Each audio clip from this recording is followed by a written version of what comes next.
What is up, YouTube? My Cowboys family here, bringing you guys the latest update on our very own Dallas Cowboys. And of course, as always, thank you so much for joining us here tonight. Yeah. Take a second to hit like, subscribe, hit that notification bell, follow us anywhere and everywhere at My Cowboys Family. And of course, hop in the Discord, link for that's in the description box down below. That's right, guys. Welcome in. We're going to talk about the training camp. Two last practices of training camp. They were off today. But we had some great scrimmage situation. It's great or horrible. It depends how you look at it. A lot of fights, a lot of scuffles there. So we'll talk about that and more.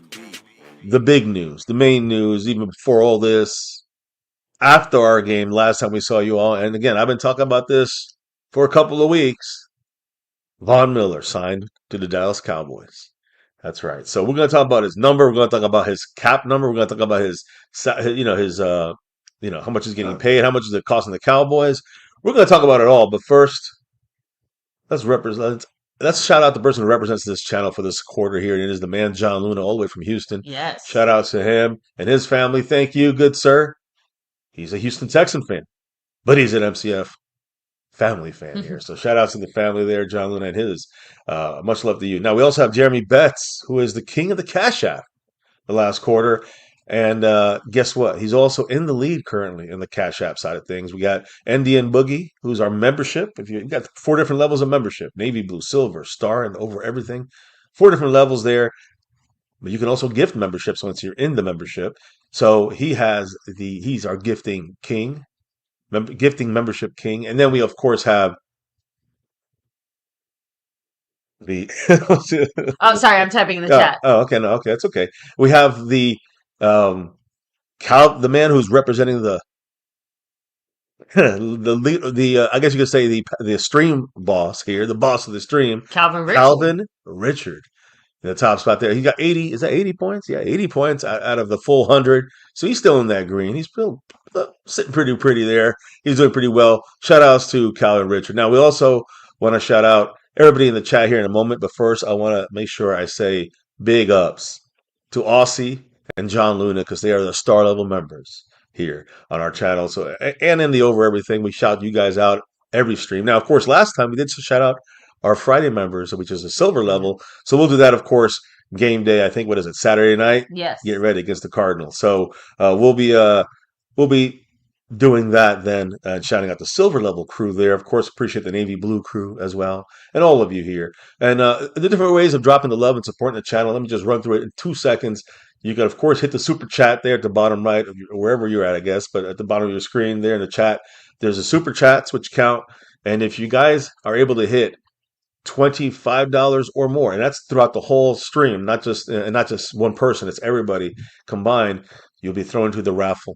Everybody is in that.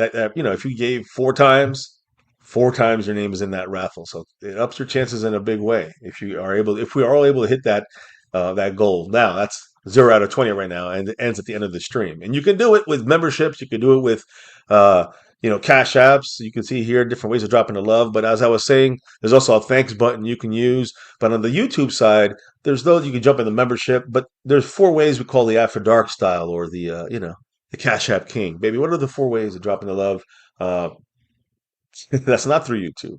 Of course, we have the Cash App money sign My Cowboys Family, the Venmo at My-Cowboys-Family, the regular PayPal link, and last but not least, the other PayPal.me link. Yeah. Appreciate anybody who decides to help out the channel and drop some love in any way, fashion, or format. But again, remember, $5 or more, even through any of those other ways or membership way, we credit that and knock it off the board there. So even if it looks like it's it might 13 out of 20, it might be 18 out of 20. Like that right there, JD from DC. Although I think this is his membership. Yes, everybody in a Navy Blue Silver Star over everything gets a once a month membership message here that we get to announce, kind of like a super chat, but not. Shout outs to the man JD from DC, who is in our Navy Blue crew for a while. And by the way, I wanted to shout out a couple of people here along with his comment here. But like, he said, Aussie back in it, Alonda Hanslu in it, Top Dog Bay Bullies, Dwayne Broussard, Todd 8999. Shout outs to you guys and thank you on that note, by the way. So and again, the man JD from DC with his message, which is, what's up, fam? Go Cowboys! To his much love there, dropped from above. We appreciate it. The $10 holler. Who's number 10 this year? I'm trying to think. I don't know why it's going. I'm going Blanking out. blank on 10. Yeah, but number 10, interesting. But right now, even more interesting. 69 points on the stream boss, and he's hanging on with that green in the green for Calvin Richard. Much love to JD from DC, and also, by the way, much love to Skeptical Fan, always staying skeptical, who had a pre-stream $2 holler. He said, "How many fights did the boys win versus the Saints?" Oh, I know there was about 10 or more of them. So that's for sure. And I don't know how many of the Cowboys won, but I think that luckily there were no injuries.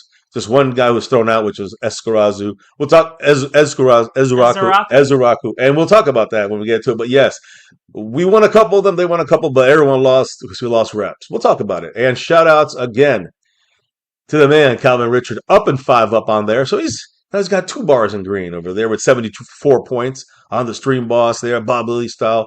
What did Mr. Calvin Richard have to say? It's not football. If not football, the Cowboys can always sign up for MMA. Hey, definitely a brawl. We have a brawling team, which some people are loving it, some people are hating it. I honestly like it, and I think that we need that. Last year we were dancing on surfboards and splashing our guys with water, like laughing and hee. This year we need to be disciplined. That's the key, but we got to be tough. So it's a fine line, right? About being tough enough, but not going over the line. We don't want Sam Williams doing stupid shit. We don't want George Pickens doing stupid shit, because those are the guys that would do the stupid shit when they get a little bit triggered. So yeah, I'll get more of my thoughts when we talk about it more on the news side. But huge shout out, Conver Richards. Appreciate you there.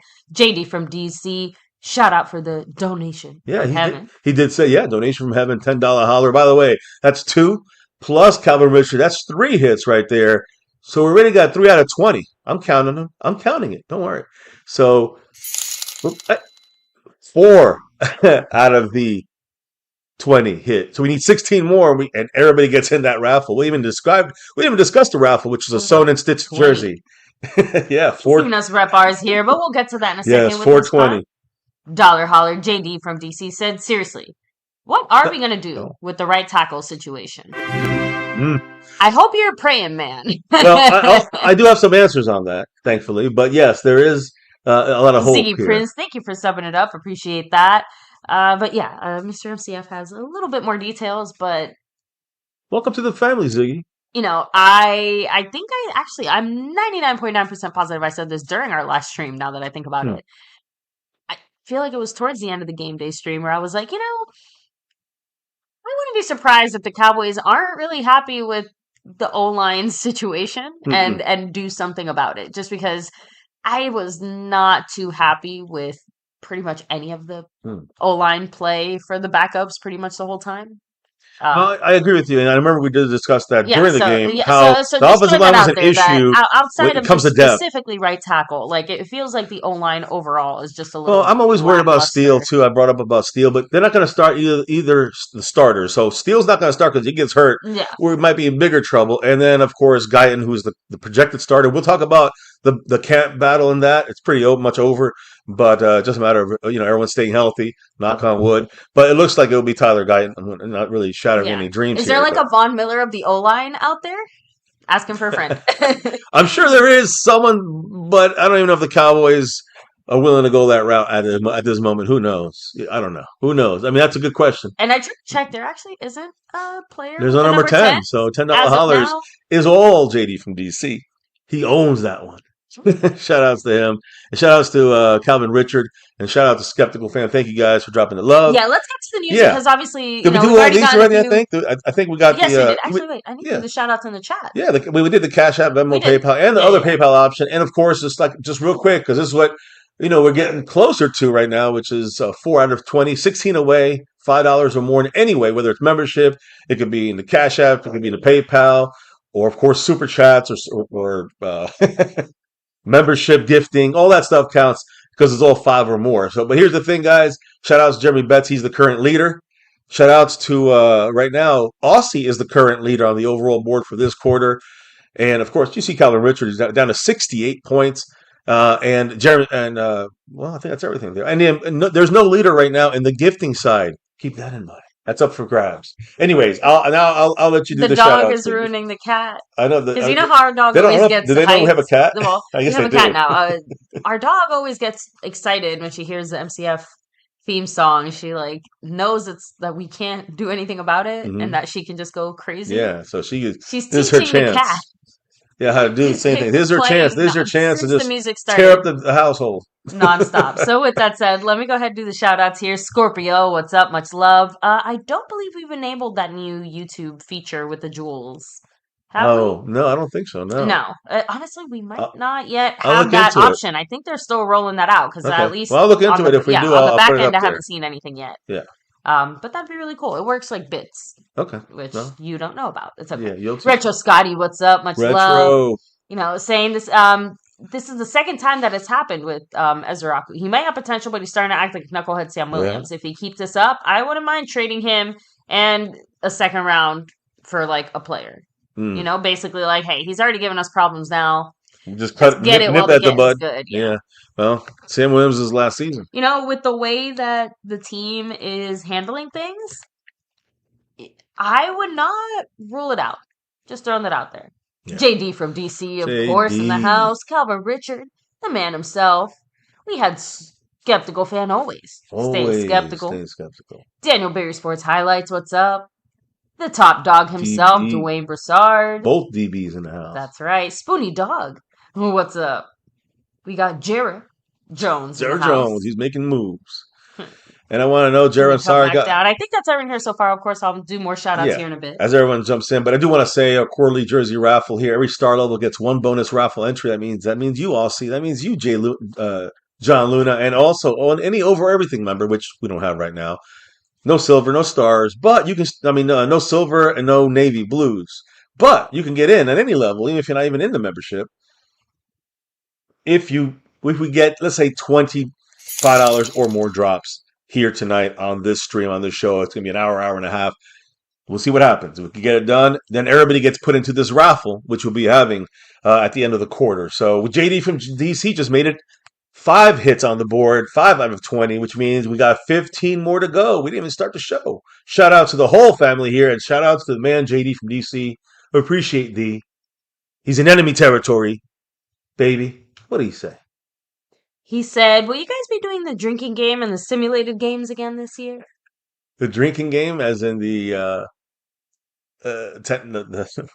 was drinking streams? Are you saying when we did like the beer pong and stuff like that? Oh yeah, I forgot about that. We Yeah, can we do did. That was that. some years back. That was right after the stream got put back on by YouTube taking us down. I'm pretty Yeah. sure. Yeah, we might do that again. It's just that Yeah. it's more of an off season thing, but yeah, it's just been a real busy off season for us. So and schedule changes, but yeah, we might have to incorporate that back in the mix. Maybe the bye week, maybe another bonus occasion.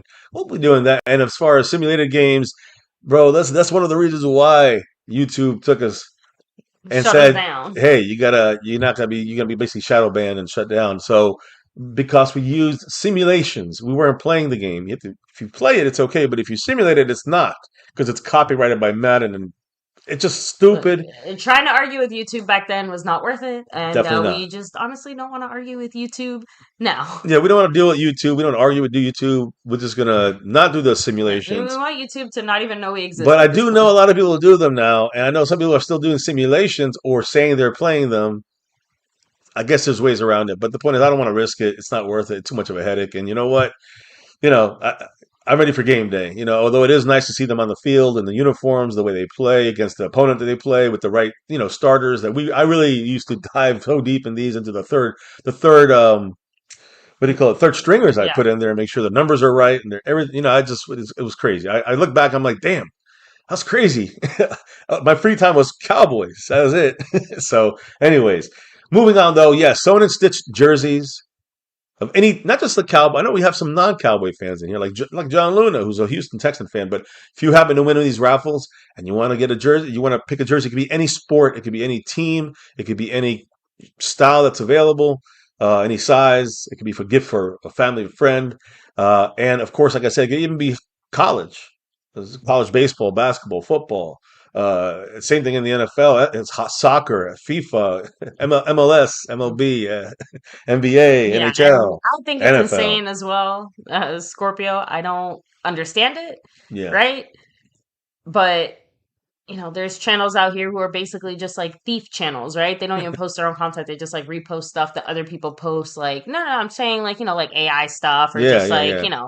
so it's crazy that they're, Yeah. again, like those channels are just fine and stuff like that. But The thing is people that who one day are, they may get hit. That's the thing is that people don't get is that they're changing the rules a little bit here well, coming in I know February. YouTube updated their rules now. So, So, but the thing is that now they might be hitting those channels. So, we'll see what happens. I wish the best of luck to them. I'd rather not get involved and just keep it clean. They need movement on the screen. So that's why when I talk, hello everybody, how you doing? So, MCF comes to life. So, yeah, see, all right, let's get to it. let's What have get the back in it. Cowboys been up to? Last few days in Well, Oxnard to, yeah, everything obviously, making some post game. headlines, Von Miller Yes, style. yes, and post game and pre game of the Cardinals coming up, and we got a lot to talk about here tonight. So Yeah, make sure if you guys want your voice heard, you know how to do this yeah. thing. And if there's some people you don't like, send them to the Cowboys Saints practice. I Just guess it's an saying, option. it Yeah, may catch a stray or two. we'll discuss it all here tonight, guys. So buckle up and let's enjoy this together. Now, I'm going to start before even Von Miller, which is really the main part of my entire theme tonight. I do want to say that we do have information on our Rio halftime show on week 3 against the Baltimore Ravens. I didn't Kenzie realize they were Bands. doing like a fancy one. Yeah, Kenzie. Well, it's an international game. They always hype them up. Kenzie Band's in the house. What did the man have to say with that $2 holler? With that Listen, with that Kenzie Bands. Kobe Durant drop. The Durant drop. We're gonna call it. How about that? Much love, saying can't wait for the season. Love MCF with all my heart. Man, Thank you so appreciate you. much, Kenzie. Appreciate you. Take it easy, Scorpio. See you in a few. But Scorpion yeah, jumping. and again, that's the good part of the preseason is it scratches a little bit of that itch, right? It's not like Yeah, obviously it's not a fully you're not football. seeing the full thing. You're seeing a lot of vanilla defensive Exactly, but schemes and it offensive starts schemes, to, but it's kind of like a warm up. You know what I mean? It starts yeah, getting you in that football mood. yeah, you get the taste, the flavor. Got the So, flavor in your ear. Anyway, but I I am appreciate much it. more excited about week one Yes. as our training camp is progressing. Yeah, let's hope nothing happens. I'm going to knock on that wood again. But let's start off with something that's actually not training camp and not, Yeah, so like I said, the that international big of a games, deal. I didn't Yeah, realize they did like big halftime yeah. shows. International games are big. The reason they do a big international game for these things deal is because it is something they want to try to promote. NFL was trying to promote, of course, the NFL throughout the world and trying to make it a world sport eventually, so that one day they'll make more money overseas. So you can see here, week 3 in Rio, Sunday night, September 27th, 3:25 p.m. Cowboys are going to be playing against the Baltimore Ravens, but at halftime, there's going to be a special show, September 27th at Maracana. I don't know, Maracana Stadium. As the A has the squiggly there, but Yeah. Maracana, yeah. I don't know. The point is that it's a Brazilian funk star named Pedro Sampaio, I guess Sampaio, something like that, of Sampaio. and of course the person we all know, everybody here knows, Vida Loca, Ricky Martin. Ricky Martin will be at this thing here. Of course, they call him here a global icon. They're gonna I mean, they be, just wanted a Spanish name that everybody could recognize, yeah. and I He's guess another, Bad Bunny was busy. yeah. He's not Brazilian. He's Puerto Rican. So I guess there you go. But yeah, he ain't. This ain't the Super Supposed to Bowl. be repping Latin America, 'Cause, yeah, not necessarily Brazil, but exactly. yeah. But they do have Brazilian funk star Pedro Sampaio, and then they also have Ricky Martin, of course. They'll be performing at the halftime Rio game here, week 3 against the about Cowboys versus the Ravens. Actually, Ravens at Cowboys, which sucks. We losing a home game there. Look, just keep the What can you do? Brazilian What can you baddies away do? until after the game. Yeah, I will second that. Be careful, Cowboy players there. Don't fuck up. Anyways, it's by the way, it's 4:25 Eastern time for the game for the Cowboys, but they're starting a couple hours earlier. I think they've been doing some like a pre-concert stuff. Anyways, enough of the regular season, and I'm saying that not in a disrespectful way. We got to worry about what's going on right now. What we're not really worried about. Well, actually, most of the fan base, not all of it, most of the fan base is kind of celebrating what just happened. Something we've been talking about occasionally on the show, which we've only done occasionally throughout the offseason, and that's Von Miller, who's now officially a Dallas Cowboy. No need to ramp that up. Everyone knows the answer already. So the Cowboys officially signed NFL's active sack leader, 8-time Pro Bowler, not to that form anymore, But of course, it's Von Miller, who is somebody we don't have to trade for. It's a free agent player. And again, remember, he plays defensive edge. Technically, he's an outside linebacker, but in a 3-4 that puts him as a rusher. I feel like As an edge rusher. deal, even people who maybe wouldn't be the biggest fans of Von Miller are like, okay, for that, why not? Well, let's talk about it. So, again, 1-year deal. 1-year deal to the Cowboys. He's 37. He just turned 37 years old. He's returning to his native DFW area. This is his hometown area, guys, where it all began for him at DeSoto High School. So he's a local guy. Okay. And that was in the early 2000s, I think. So the NFL's active leader in sacks. He has 138 and a half sacks, which actually I think will help the Cowboy pass rush. Not a starting role. Everyone here thinks he's going to be a starter. I don't think he's going to be a starter. I think he's going to be a rotational backup player, kind of like a Sam Williams who doesn't start either. So I think that's where we're going to use him as. We'll talk about that more. But I feel like starting him full time. Yeah, like starting him that's would a be mistake. Yeah, you need to use them on certain down and distances situations so you can last the whole season and into the playoffs. You know what I'm saying? Because it's 18 weeks now, 17 games. Anyways, the point is, he's the active sack leader in the NFL. He helps the Cowboy pass rush in depth, in my opinion. Also, veteran experience. That he can help a lot of young guys on this defensive line and pass rushing. And of course, he's a proven Pro Bowl caliber player that comes off the edge as an outside linebacker. But in a way, he's kind of like, you could call him kind of like Micah Parsons at this point because he could play a little bit of linebacker and drop back if he had to, but he mainly is a pass rusher. The deal for him, guys, a 1-year deal, like I said, it's costing the Cowboys on the cap $5.5 million. Actually, I'm lying about that. That's what he's getting. That's the deal he's getting, no matter what. If he, Okay. I'm pretty sure I don't know if it's guaranteed, but the point is, he's going to get that money, the $5.5 million, no matter if he plays a game or not, basically. Okay. But it could max out with incentives, $2 million more, which is $7.5 million. So here's the way I look at this deal. The Cowboys on the cap have to pay $7.5 million. Okay. There's no choice. You have to pay the full thing. You get the money back after the season. If he don't reach the incentives, which I don't have yet, but if he doesn't reach the incentives, then you have to then what you'll have to do is, wait till next season and get that money back for the Cowboys. So again, that happens every offseason. We always get money back because we always pay full contracts, and then you have to, return the money at the end of the season. Basically, that is on the cap for the Cowboys. No matter so to set that money aside, right? The $7.5 million set aside. You can get $2 million back if you don't hit anything, and it's a bust. It costs us $5.5 million. But if he provides leadership, if he provides a breather for some players, if he provides a couple of sacks, even that, a couple 3 sacks, I think it's good. Somebody on the other side of that, line that isn't going to be clenching their fucking cheeks because Von Miller's heading their way. Well, I mean, again, people are doubting him because he's old, and that's the thing, that he's old. But last year he had more sacks than our Cowboy team's leader, which is Clowney. And I'll explain it. Let me keep talking here. So, listen, the deal is this: $5.5 million in a kind of 2000 and basically a 2026 salary cap situation where we've got a lot more room, which means all contracts have gone up. It's crazy that it's right now he is getting only $5.5 million. To me, I was thinking he's probably asking for $8, $9, $10 million. No, $5.5 million, worth it right off the bat without blinking an eye. I think that's a great deal for the Cowboys. So congrats on the front office there. And here's the thing, let's say he hits the 7.5 total. Let's say he hits the $2 million in incentives. Guess what happened? Cowboys had a damn good year. He had a damn good season, and the Cowboys are gonna probably even get like a 3rd round pick out of him. In a comp pick in the following year if he goes off his contract and finishes playing his contract and the Cowboys don't re-sign him. So in a way right now, it's a win-win situation across that we could get a 3rd round pick. If he plays a great year and he hits $7.5 million, we only pay $7.5 million for a guy who got over 8, 9, 10 sacks. That is a steal. And then don't worry about that. And he also is causing sacks for other guys by doing that, right? And helping them with better. You're hoping that if that's a case of he's not the only one stepping up to the plate. Right. He's elevating other dudes around him. Being a leader, being a veteran, have his experience, Super Bowl MVP, not MVP, Super Bowl defensive player, I don't know, of the game, whatever. Yeah. The point is that what I'm trying to say is that what he provides just in those things, and even if he got you 3 sacks, you already got the 5.5 million.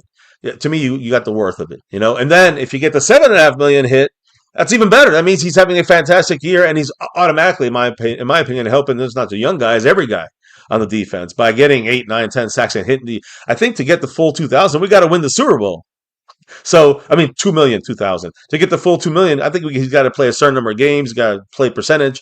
He's got a number of sacks, and he's got to get us in the playoffs. Not us, but every player has these incentives.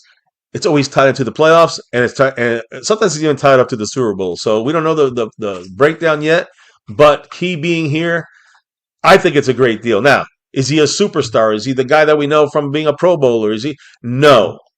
Please, let's understand that he's a legend in his own right there, but he is not that anymore. He's a 14-year veteran. He's in his fifth. This is his 15th year getting banged up in the NFL, right? So, but I will say, like we've talked about here, he's teased a potential signing. We had that one with Dak holding the trophy, with him saying, "Why not?" That was on his Instagram. So again, on social media, he made talking about these kind of things throughout the last couple of months, but he made it official, pen to paper, and agreed to the terms of the deal. He was drafted number 2 overall selection in 2011. He spent his first 10 seasons with the Broncos. I think he had number 58. Some people saying, why not 58? Why 40? Which he doesn't have yet. But 58, because 58 he said he was going to leave with that Super Bowl ring over there in Denver. That's what he said. So, it's, or I guess 2 Super Bowl rings, I guess, at this point, right? I think so. I don't know. The point is that Denver, he's going to keep that there. He's going to keep the ring and the number 58 with the Broncos. So that's the way he kind of made that official there when it comes to the Broncos. But he goes 10 years with the Broncos. Then he got traded to the Los Angeles Rams in the middle of the 2021 season. And after that season ended, he went to play for the Bills. Remember that, guys? He played for the Bills, was pretty good for about 3 years. But then he tore his ACL, and he missed the end of the 2022 season and the start of the 2023 season. Missed about 11 games altogether between both years. He bounced back in 2024 with 6 sacks. And last year's with the Commanders, and I didn't even know that he had such a goddamn. He was playing for the Commanders in 2025. He played in all 17 games. He did only start 3 of them. Keep that in mind. So it wasn't like full time, but he played in all 17 games. He started 3 of them. He posted 9 sacks. Just so you know, Von Miller in last year at 36 years old, he posted 9 sacks. Jadeveon Clowney for the Cowboys, he's our leader in sacks in 2025, 8.5 sacks. And this is from Von Miller, who we know he's not at his best. I mean, I barely even knew he was on the fucking Commanders. So the thing is, he played all the games, did great there. Okay. And he only played 37% of the snaps as well. Let's say he plays something like 30% of the snaps, 35, and he gets 5 sacks. Great deal. Great deal. Because that's basically half of his production, more or less. Like, time-wise, obviously, it's not as much, but still pretty close, Yeah, right? I mean, I would take that in a heartbeat, especially because in my head, maybe he's only getting 5 sacks. Do you know who else is maybe getting 4 or 5 sacks too? Or rest. Right. Other players are getting rest. Other players are getting sacks. Other players, now teams start to focus on him a little more. Maybe Von Miller's the dude who gets us through a little, injury rough patch too. Yeah. You never know. Right, but he also is somebody who could be injured. So true. There's worries all over the place. That's why I say you don't play him as a starter. You play him as a rotational star, player. I would say maybe 10, 20 snaps a game at most, something like that. So here's what I'm trying to say, though. He only played 37% of the snaps in Washington. And played all 17 games, and only started 3, and still had 9 sacks, half sack more than our leader for our team last year. He finished 19th in the NFL in total sacks and 9th in sacks per pass rush played. Pass rush snaps played. So you could cherry pick these. I'm going to give you some bad stats, but the point is that he did do well with limited action with a shitty team, I would say, with the Commanders last year. Now, he has not made a Pro Bowl since 2019. Let's be real here. He ain't going to make a Pro Bowl with us. And he won a Super Bowl in 2021 with the Rams, but that I am right. He did win 2 Super Bowls. He won one with the Broncos at his best and won one basically with 6 sacks, I think, that year, something like that. So again, nothing. He wasn't very involved in that season, but they did win a Super Bowl with the Rams in 2021. Over those last 6 years that he's not made a Pro Bowl, he has posted a total of 32 and a half sacks. Damn. I mean, I don't know if that's great, but he had 9 last year. That's not. I mean, you got to divide that by 6. I don't know. That's not that good, right? That's like what, a little over 5. That's what you said. Yeah, I guess, yeah. So it's about 5 sacks a year. Last year, though, he had 9. One of those years, he missed 11 games. So combined. So it's all good. It's all good right now. Like had he been able to play a little more, it sounds like he would have averaged something more 7. like 7. Yeah, exactly. So right now, I'll take 5 for the 5 million, 5.5 million. That's fine with me. And again, with the veteran leadership he's going to show, I'll get into that too. That is a major key to this whole thing. I think people don't realize how important it is. Remember we signed, who was that guy on the opposite line that helped Tyler Smith? It wasn't just Tyron Smith. It was what was he? He was from the. He played for. Oh man, he was offensive line. He was former Eagle, and we had him for like 1 year, and he did help us out, but he was more of a. I almost said Blake Shelton. I'm like, no, that's a singer. That's a country singer. Somebody will say in the chat, but the thing is that he's a guy that's what I'm trying to say is that to me is kind of like the help he gave the young guys like Tyler Smith, that past guy, somebody hopefully say his name, compared to Von Miller doing what he'll do for Ezeraku, for all these guys, even Rashawn Gary. You know what I'm saying? But we could keep going every name. I'm not going to do that. So, but you know what? Fuck it. I will go do that. You know why? Because he's joining the out. And again, I'm going to specify outside linebacker in the Christian Parker 3-4 defense is basically an edge rusher. It's an optional edge rusher. You can run you can drop back in coverage, but he'll be the 4th guy or 5th guy on the defensive line to pass rush or attack. So probably the 4th guy usually, and if he's the 5th guy, he's going to probably drop back in coverage and be a 4-man rush in the end. Either way, Von Miller, he's joining an outside linebacking core. And I say outside linebacking, these are pass rushers. Rashawn Gary, Donovan Ezeraku. Remember the rookie from UCF, first-round pick, Malachi Lawrence? Yeah. Another guy is going to, guys, I mean, Rashawn Gary, he's a little more of the veteran, right? He was like the guy that everyone was going to bank on. Yeah. As far as learning. Shout out to Malachi Lawrence, who, yeah, he's back in practice. Yeah, he's back. Well, Malachi Lawrence is back on the field, which is, I think, he did his job in the game. That's right. And we'll talk about that too. He looked good, but again, now you have Von Miller to even like polish him up a little bit. You know what I mean? Like to me, that's a major help there for someone like a Malachi Lawrence, a first-round pick. We kind of joke all the time about our players, not really working out at these positions. But imagine now that we have a chance to get a player with a defensive coordinator who seems serious in the way that the team kind of handles itself, its practice takes itself, right? Yeah. Yeah. Not like dancing around. They're hard-nosed. Right? Seems to know what they're doing as far as like at least putting him in a position to produce, right? And on top of that, Von Miller there to advise him and hopefully set the foundation right the first time. You know what I mean? Like you see it with almost with Quinn that got the opposite lineman, and I forgot his name from the Eagles, that then helped Tyler Smith with Tyron Smith. They had 2 veteran guys, 2 future Pro Bowlers that ended up helping Tyler Smith playing tackle. It's a version of what's happening with the Raiders right now, right? They got their new QB, first round pick, top dude. But then they also have Kirk Cousins there teaching him, and it's so funny that these are the 2 dudes who are the quarterbacks. But the thing that's weird, the thing that's going to happen is, in that situation as a quarterback, Kirk Cousins is going to start and play a little bit more before Miller is already at the end of his career he's kind of like resigned to being a rotational player. There's a difference there. I'm just trying to say that it's a similar dynamic in the sense of the older quarterback is there to lend its knowledge and stuff. So 12th man in the house. We beat your Seahawks. Anyways, I don't care. There's no big injuries. We'll talk about injuries in a minute, but we're talking about Von Miller. Von Miller is what we're talking about, not Seahawks. So anyways, the thing is that, listen, we're getting Von Miller, who's, again, I want to reiterate, I'm not saying this like he's a superstar he's a Pro Bowler next year with the Cowboys, this year with the Cowboys. I'm saying he's going to provide a great deal of experience, leadership, and a great depth player as your second stringer. He's your rotational pass rusher. That's not going to be good for some guys that are sucking wind towards the end of the game, and all of a sudden Von Miller comes in and he had 3 snaps the whole game. Von Miller, that's when the fear. That's right. Daisy. Yeah, that's when the fear is going to set in. So he joins. He's going to help Rashawn. Rashawn Gary is very a solid guy in his own right. Donovan Ezeraku, again, throwing punches. He needs to be disciplined a little bit better, maybe by Von Miller there. Now that he's there, maybe it'll happen. Malachi Lawrence did a great job in the game against 12th man's Seattle Seahawks over there. James Houston, who got 2 sacks against Seattle. Keep that. I mean, again, backup. So backup. He's a backup too. He's a 20. He's a second. He's basically the other side of Von Miller right now, in my opinion. I mean, and you still got Rashawn Gary, Donovan Ezaraku, and Malachi Lawrence. So you got that's those 3 guys plus Houston plus Sam Williams. Did we forget about Sam Williams, who unfortunately was part of that fight? And don't forget the new guy, number 35, Maurice Leafau. He's moved over there as well. So we got 8 guys, right?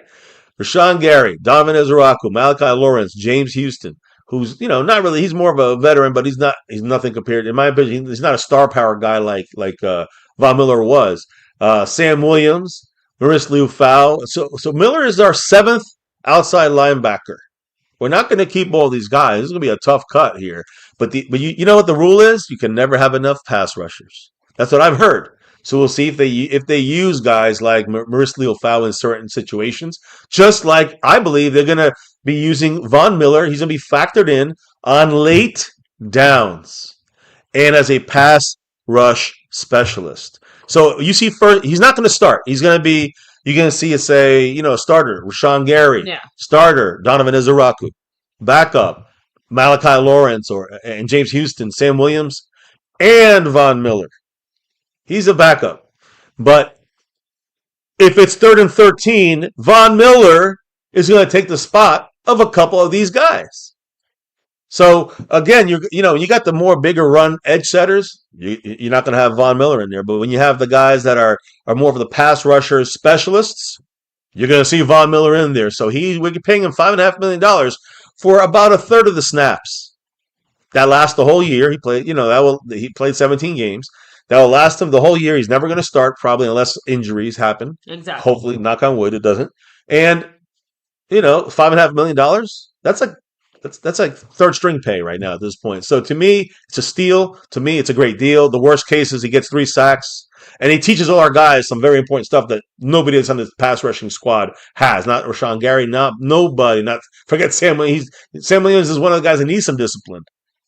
So Von Miller in the mix here at Ezaraku and Sam Williams. Yeah, these guys. Yeah, Von Miller doesn't seem like the type. No, he doesn't put up with shit. Yeah. Now I will say there is a case about domestic violence hitting his baby mama while she was pregnant. I don't have all the information on that, but that's still out in the open out there somewhere, and I'm not sure if it was settled out of court. It was never charged, I think. I think it was settled before a charge, or I don't know what happened.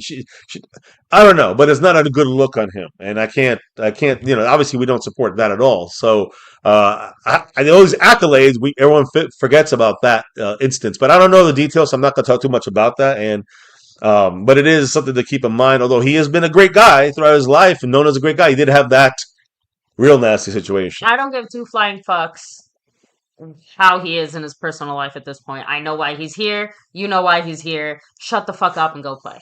There you go. That's from a woman, so I can shut up and be and say I agree. But he's the MVP of the Super Bowl. I think he was the MVP. That's very rare. A defensive player gets to be MVP of the Super Bowl. So he was MVP of Super Bowl 50, twice the runner-up for the AP Defensive Player of the Year award, and he already etched his name among the best pass rushers of all time. He is tied currently for 13th of all time in career sacks with former Broncos teammate and Cowboys Ring of Honor member DeMarcus Ware, just 3 sacks away from entering the top 10 for Von Miller. And the word is if he has 5 or 6 sacks, he jumps in the top 10. Like he goes like 8th best sack man in NFL history. So it sounds like he also has a personal incentive to kind of give it his all and squeeze as much juice out as he can. Yeah, again, if you guys watched any of the video shorts today, it's packed with a lot of great information. But there's Michael Irvin is talking to Von Miller on the sideline. He's like, someone said something about you should wear this number, but it was actually what he said was, "This is a great landing place for you," kind of like almost implying it's the end of Von Miller's career. Von Miller said, "Oh, I got a couple more years in me." And then Michael Irvin grabs him and Joga says, "How about 3 years? Give me 3 more good years here." I don't know. It was some people saying it felt uncomfortable, but I think also Von Miller was in the middle of practice. Saying it. Yeah. So Michael Irvin probably just did coke in the bathroom, and he's like all hyped up. So I'm just, I actually hung out with Michael Irvin once, and he was definitely on coke, cheating on his wife. But the thing is that that's his way he is. He's very much lively, and he was just as lively today. Go watch it. He's 60 years old. Go watch the video. Anyways, the point is, back to this here, the Vaughn signing. The important things I guess you can say here when it comes to the football play is with 9 sacks at 36 years old. Number is $5.5 million. That again, he's the most right now. He's the number one active career sack leader. There's no one older, I guess, than him, but nobody else closer than him to the record. Let's say, okay, he's the only one that can catch the records or move up on the board. That's in front of everybody else right now on this 1 year deal, which is what happens when a pass rusher's age gets priced ahead of his production. See, so this is one of those advantages for the Cowboys. A guy's a little too old. He's just a backup. Now he gets to choose, well, which team do I want to back up for? Because I'm going to get paid about the same in every place. Now, I do know he took a little less to come to Dallas, but there's no state taxes. And also, damn, even now we're still being cheap. It's just kind of. Oh yeah, still the Cowboys. Come on, if he was asking for 8, the Cowboys would say go ride a horse out of Dallas. So the thing is that again, to me, this is what happens when age is overproduction. Now, it's kind of like Bobby Wagner. Like his age is making him a cheap player, but his production is Pro Bowl. Like he's better than fucking Von Miller as a middle linebacker. So I'm just saying, like that's an example to me also as a price. He's probably like $4 million.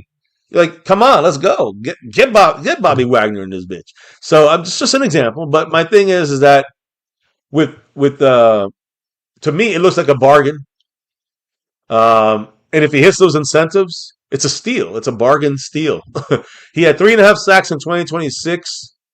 I'm sorry, with 3.5 sacks this year, he would move from 9th all time to 6th all time and pass Terrell Suggs, Jason Taylor, and Michael Strahan in the process of all time sack leader. So again, I am personally a fan of this signing. I know there's a few Cowboy fans that hate it. I don't know why, but here's where the negative comes in. A slight negative outside of his age of 37 years old. When I did quote the 9 sacks from last year, you cannot ignore that he had only a 9.5% pass rush win rate, which is not good. In addition to 8 total quick pressures, which is less than 2.5 seconds he got to the quarterback. So his speed is not there. All right, him getting past these offensive linemen is not there. When you look at the analytics, the Cowboys went with veteran leadership experience and Von Miller's name. Even if he hit 9 sacks, even with 37% of the play. Yes, he wasn't the most efficient guy, but he still played well as a backup. And so I see as a third stringer, and 37%. That's like. That's second stringer, third stringer almost, right? So I think he's going to get around that. He's going to get about a third of the snaps with the Cowboys, in my opinion. So to me, I was going to make a really joke and say like, oh, so an improvement from last year. Exactly. For us, for them. I mean, for them, it's not an improvement, but for us, it is. It's for our team. Just let's be honest with ourselves here. That's still probably better than whatever the fuck we were doing before. So anyway, that's it. But you know what? Here's one last thing I want to say about this whole process, because again, I like the pick, all right? I like the signing, and I want to be honest. I don't want to just cherry pick stats. I want to make sure that we're also honest, not just about his age and just go on. Or, we got to say he's not great at getting blocked and beating his blocker to get a sack or get pressure. He's not great at hitting the quarterback. It took him more than 2.5 seconds, other than 8 times. That's very little. So those are the negatives. We're not going to just... But me, we're not going to gloss over it, but we're also not going to hang our mind that it sucks. Because, in a way, like I said, no matter what, the $5 million, if you get 3 sacks, that's worth it, in my opinion. If you get 5, it's good. And if you get more than that, it's great. So my point is that, and the main reason is because of his veteran leadership and experience. That's plain and simple, guys. Listen. You got to be, while we're honest and not cherry picking stats, I am excited about his ability to, kind of help the young guys on defense. But what about this? Anybody ever think about this possibility? He's going to help developing not just the edge rushers, Mhm. but Tyler Guyton. How you like them apples? Feel Okay. good? Okay. Do you see what I'm putting down?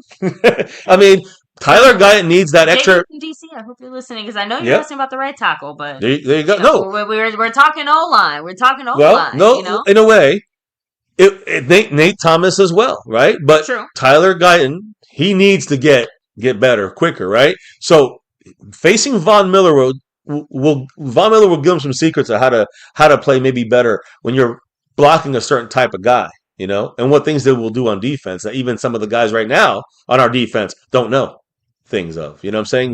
While Von Miller will. So to me, Von Miller is going to help the young defensive edge rushers. He's going to help the young offensive tackles. Yes, I said it.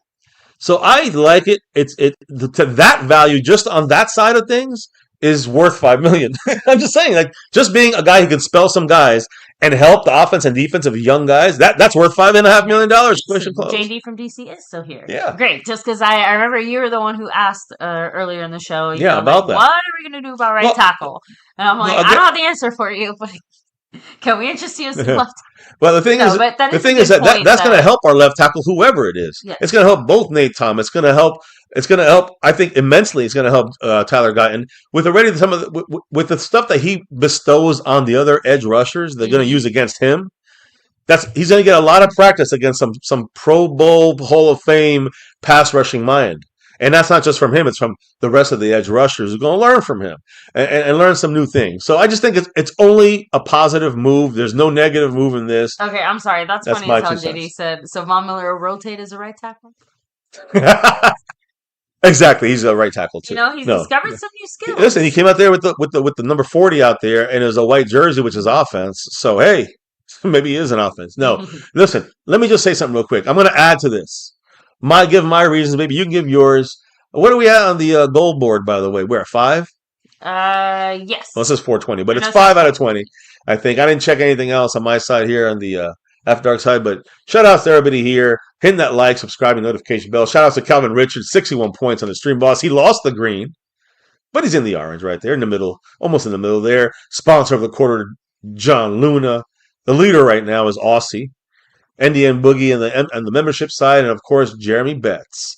Cash App King, Cash App Leader. I just got his shout outs right now. And again, Skeptical fan also. With the oh yeah, no, I was just doing the thing there. Yeah, but yeah, tonight's drops. Much love for the 5 hits. Well, Skeptical didn't hit, but he did drop the $2 holler, kicking things off. Calvin Richard with one of them. We have JD from DC who hit 4 of them. Kenzie Bands did not hit it, but he did drop the love. So just saying, we have 5 out of 20 hits. We need 15 more hits there, 5 or higher. Anyway, and you're in. So, and I mean, everybody on this list is in with for example, JD from DC would have 4 entries in the raffle. Anyways, let me finish up with Von Miller here, guys. The reason why the Von Miller signing is fantastic is I just explained one reason. It helps the offensive line. It helps defensive line. He's been there, done that. Kind of goes into the experience thing. He alleviates pressure from the rest of the defensive linemen. Like I said, the coming in and spelling a guy major literally provides pressure for defense. Mm-hmm. Like he will bring some pressure. He will get some sacks. He's a pass rushing specialist, even though he's not a Pro Bowler anymore in that sense. He signals the Cowboys are going to keep tooling and retooling and tooling around. And maybe, again, we're not done is the point. All right. I think it also puts trust in Christian Parker. The Cowboys would not have made this move without Christian Parker saying, I would like someone like him. Yeah. So to me, Christian Parker he's almost like a coach player in a way. We're paying $5.5 million for him to be a player, add some pressure, do some stuff there, but also coach the edge guys, help make it harder for the tackles and get them ready for game day. So, all these things plus you're going to get those veteran savvy pressure. He's going to give you that at key moments this year. He should come up healthier, rested in key moments. And he may show out. He's gonna show out a couple times, in my opinion. So, as Araku, Malachi Lawrence just got an unbelievable mentor, right? As Araku got 1 year, Malachi Lawrence a rookie. Yeah. Both these guys have a great mentor. at a crucial moment in their developments, in their young careers. So it's a big win on that. The domino effect. What's going to come out of this, though, baby? When it comes to the 53-man roster, we just talked about all the players at the edge. Yeah. Probably only one spot. I said there's 7 names. They're probably going to keep 6. Who is out? So is it going to be Maurice Leofau or Sam Williams? Right? You got those 2 names there that to me are could be on the chopping block there. There's also Isaiah Land, which I didn't really mention. He's not making it. Tyrus Wheat would almost make our team almost every time, but there's no room for him either. Yeah. So again, if you got to go to if you keep 7, you got Maurice Leofau and Sam Williams. But if you keep 6, you got to cut one of those guys. We'll see what happens. I think the Cowboys may keep 7 in this situation. We'll see what happens, especially the fact that it's a linebacker / pass rusher in the 3-4 deceptive defense that honestly makes feel like the smartest move. It feels like everybody should be kept, but if Sam Williams fucks around too much, he might get cut. Now, yeah, like you said, he might not be worth keeping. Yeah, someone did get cut though for the Cowboys because you have to make room for Von Miller. Cowboys cut. You guys will go back for that game real quick. That Seattle game. You remember that fumble on their own 1-yard line on the punt by number 80, Trayshawn Holden, wide receiver, looked good like last year in practice and in training camp and made the practice squad. He was cut to make room for Von Miller, plain and simple. And that's it. He had a muff punt. Yeah, he will not be missed. He had a muff punt in that preseason game against Seattle, and in a way, almost cost us. It would have been 17-14. The game was over, but it would have been 17-14 if they had scored. Our defense, our backups came through, and Houston got a sack, and everybody came in there and did a great job. And our third string core of guys there. So let me say, there's a couple of quotes being said here by Von Miller. I'll say this on the Nightcap show. The After Dark show with Shannon Sharp and Chad Johnson.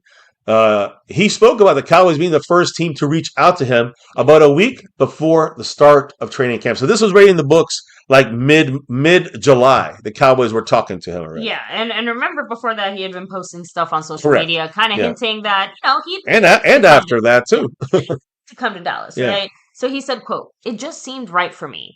I live here in the off season. My mom and dad and my kids are here. I always had a little blue on my heart since I was a little boy. Yeah. I always paid attention to the Dallas Cowboys. Yeah. And there's no question about it. I am the best teammate in the history of the National Football League. I love it. I know how to bring the guys together. I love it. I can still walk into 8-10 sacks now, and that's just walking in. And I'm going to have opportunities to do it. That's tough. We have one of the best offenses in the National Football League, and I'm going to be able to play with the lead. Ooh. We only won 5 games last year. And I was able to walk into 9 sacks. I was with the Washington Commanders. And that's just being the type of player that I am. Even at this stage in my career, I still feel like I can still be effective. What do you think about that? I think that he's 100. Actually, what he said there is a great, kind of like this is why he's worth. It's a steal for $5.5 million. He's a steal. And if you hear the way he said it too, it's so funny because usually you'd hear a player like this and you think like, oh, so braggadocious, so whatever. Like, no, he's backed it up. It's so matter of fact. And so straightforward, not in a bad way, but just in he knows he's going to be able to back that shit up. Yeah, listen, he's not writing a check. His ass can't cash. He knows he's a team player. That's I like that the best. Like he knows, I know I can make people better. That's what I do. You know what I'm saying? Like that's what I can do that with my eyes closed, helping the young guys. That's already going to be that. Right, that's where I said it's worth $5 million. But the 8 to 10 sacks, if he gets that, he gets the $2 million plus. Incentives. But I got to say this. It's all talk until he hits the field. He's got to be able to do it. But he can definitely still help all of our young guys, and I'm talking about edge rushers and our young offensive tackles. You know, it's not all talk. A $2 holiday. D-Link in the house. What is up, D-Link? Much love. Thank you so much. He said. The 1-2. Sending y'all love. Happy to have Vaughn. Yeah. Go Cowboys. Go Cowboys. That's a $2 Durant drop. Kobe Durant. I know you said there's some people who are unhappy with the Von Miller signing. The only person unhappy about it is lead commander in the chat. And I think his name tells you everything you know about his allegiances. So just saying. Well, since we have 30 plus people, let me. I'm going to put a poll. Well, you hit a couple comments here. Well, Luis Ortiz did have a question. He said, "What's this about Christian Gonzalez signing?" No, that's not happening. That's fake. Let me see. Yeah, that might have been a fake. I don't think so. Just because how about this? I'll triple check that in just a second. just to be extra sure that we didn't somehow, I mean, I can't see how, but I didn't see it. it's happened sometimes. It has. Slips of the crack. Let me see. Christian Gonzalez. Oh, Who's that player? Is he a cornerback from the Patriots? No way. let me see. There you go. Yeah, I don't see anything here. I started a poll just for fun. Let me know if you guys, since we had so many people here, kind of give their 2 cents on their opinions on things. And I know some people do not like this deal. I know some people don't, but I'm still trying to find out why. So maybe we'll get a better understanding. Do you like this deal or not? Yes or no? Pick right now, guys, and we'll put the vote on throughout the stream. So and leave it up there for you guys. So let me know. Thank you, D-Link, and appreciate you. Oh, Cowboys, you know it. So again, very interesting what he said. I do again. I think that his ability to to kind of know what his limitations are. Whether 8 to 10 sacks is too much. All right, I think he's just blowing smoke up our ass. Let's say it's 6 to 8 sacks. Great, I'll fucking take it because everything else he said is 100% right. There's no lying in this about him being a true leader. He could help the guys get better around the young guys, both sides of the ball. That's where I'm talking about where he's more than worth 5. Nobody could be mad about this. Hey, so high, swing low. Right now we got. It looks like it's 100%. Everybody likes this deal so far. So DeMarcus Ware, by the way, former teammate of Von Miller in Denver. They both remember DeMarcus Ware left the Cowboys, went to Denver, won a Super Bowl there with Von Miller. First mentioned the possibility of playing for Dallas to him in 2013. And this was after the Broncos beat the Cowboys 51-48. And you guys remember that game? I know you don't, baby, but it was Romo versus Peyton Manning. And it was back and forth, back and forth. It was 48-48. Romo had the ball. We got a minute to go. We're going to drive the field. He's on his own 5-yard line. He throws a fucking pick 30 yards down the field. And then they just take the field goal and win. 51-48. But over the last 2 months, after that game, Von Miller was like, I kind of want to play in Dallas. Over the last 2 months, Miller kept telling DeMarcus Ware, quote, I just feel like something is going to work out with the Cowboys. And then Ware also said that Von Miller feels like a kid in a candy store. DeMarcus Ware said these things, and the impact he believes from Von Miller is going to make on the Cowboys is going to be most felt, not just with his play on the field, but like we keep saying over and over again, with two main guys that are main guys for the future for us, Donovan Ezuraku and Malachi Lawrence. And who knows who else he might bring along with him. But that's great to know, great to see. I do want to say something now as we switch over to the practice training camp. Because again, we're going to talk about the game real quick. I mean, 2 seconds. But we already talked about it live on against Seattle on Saturday night. And we'll talk a little bit about the upcoming game. But it's more about the in between, the 2 practices in between. Mm-hmm. When is Von Miller going to hit the field? Because we played. When can we expect to see him officially as a Cowboy? We played Saturday. I think he left Sunday. I think he signed Sunday. Monday he what do you call it? We had a practice on Monday. We had a scrimmage on Tuesday. Or maybe it was Monday. I don't know. The point is that the Cowboys have been light in practice other than that scrimmage, and we'll talk about that. But he did not play. He just had no pads on. He had just the helmet and shorts, and he was just, working. But when is that going to happen? When is he going to get ramped up? Well, he's not going to be allowed to hit the ground running in Oxnard. So you're not going to see him in training camp. Now, when I say that, I mean you're going to see him. We have video of him on the field, but he's not going to be participating in hardcore team drills. He's going to be doing some practice stuff on the sideline. He's not going to be doing anything, any individual or team drills, I think. He's just going to be ramping up, kind of like an injured guy. But when they go back to Dallas for those 2 practice days on Tuesday and Wednesday of next week, I believe that's when you may see him actually getting some actual post-ramp-up work. But right now, he's not going to play. He's 37 years old, Super Bowl MVP, not taking a single snap anywhere since January 4th. So it's like Luis Ortiz said, he's been seen at the Cowboy facility, near the Oxnard. Frisco. Yep, you guys seen the videos I posted, right? Most of them are him at the Cowboy facility.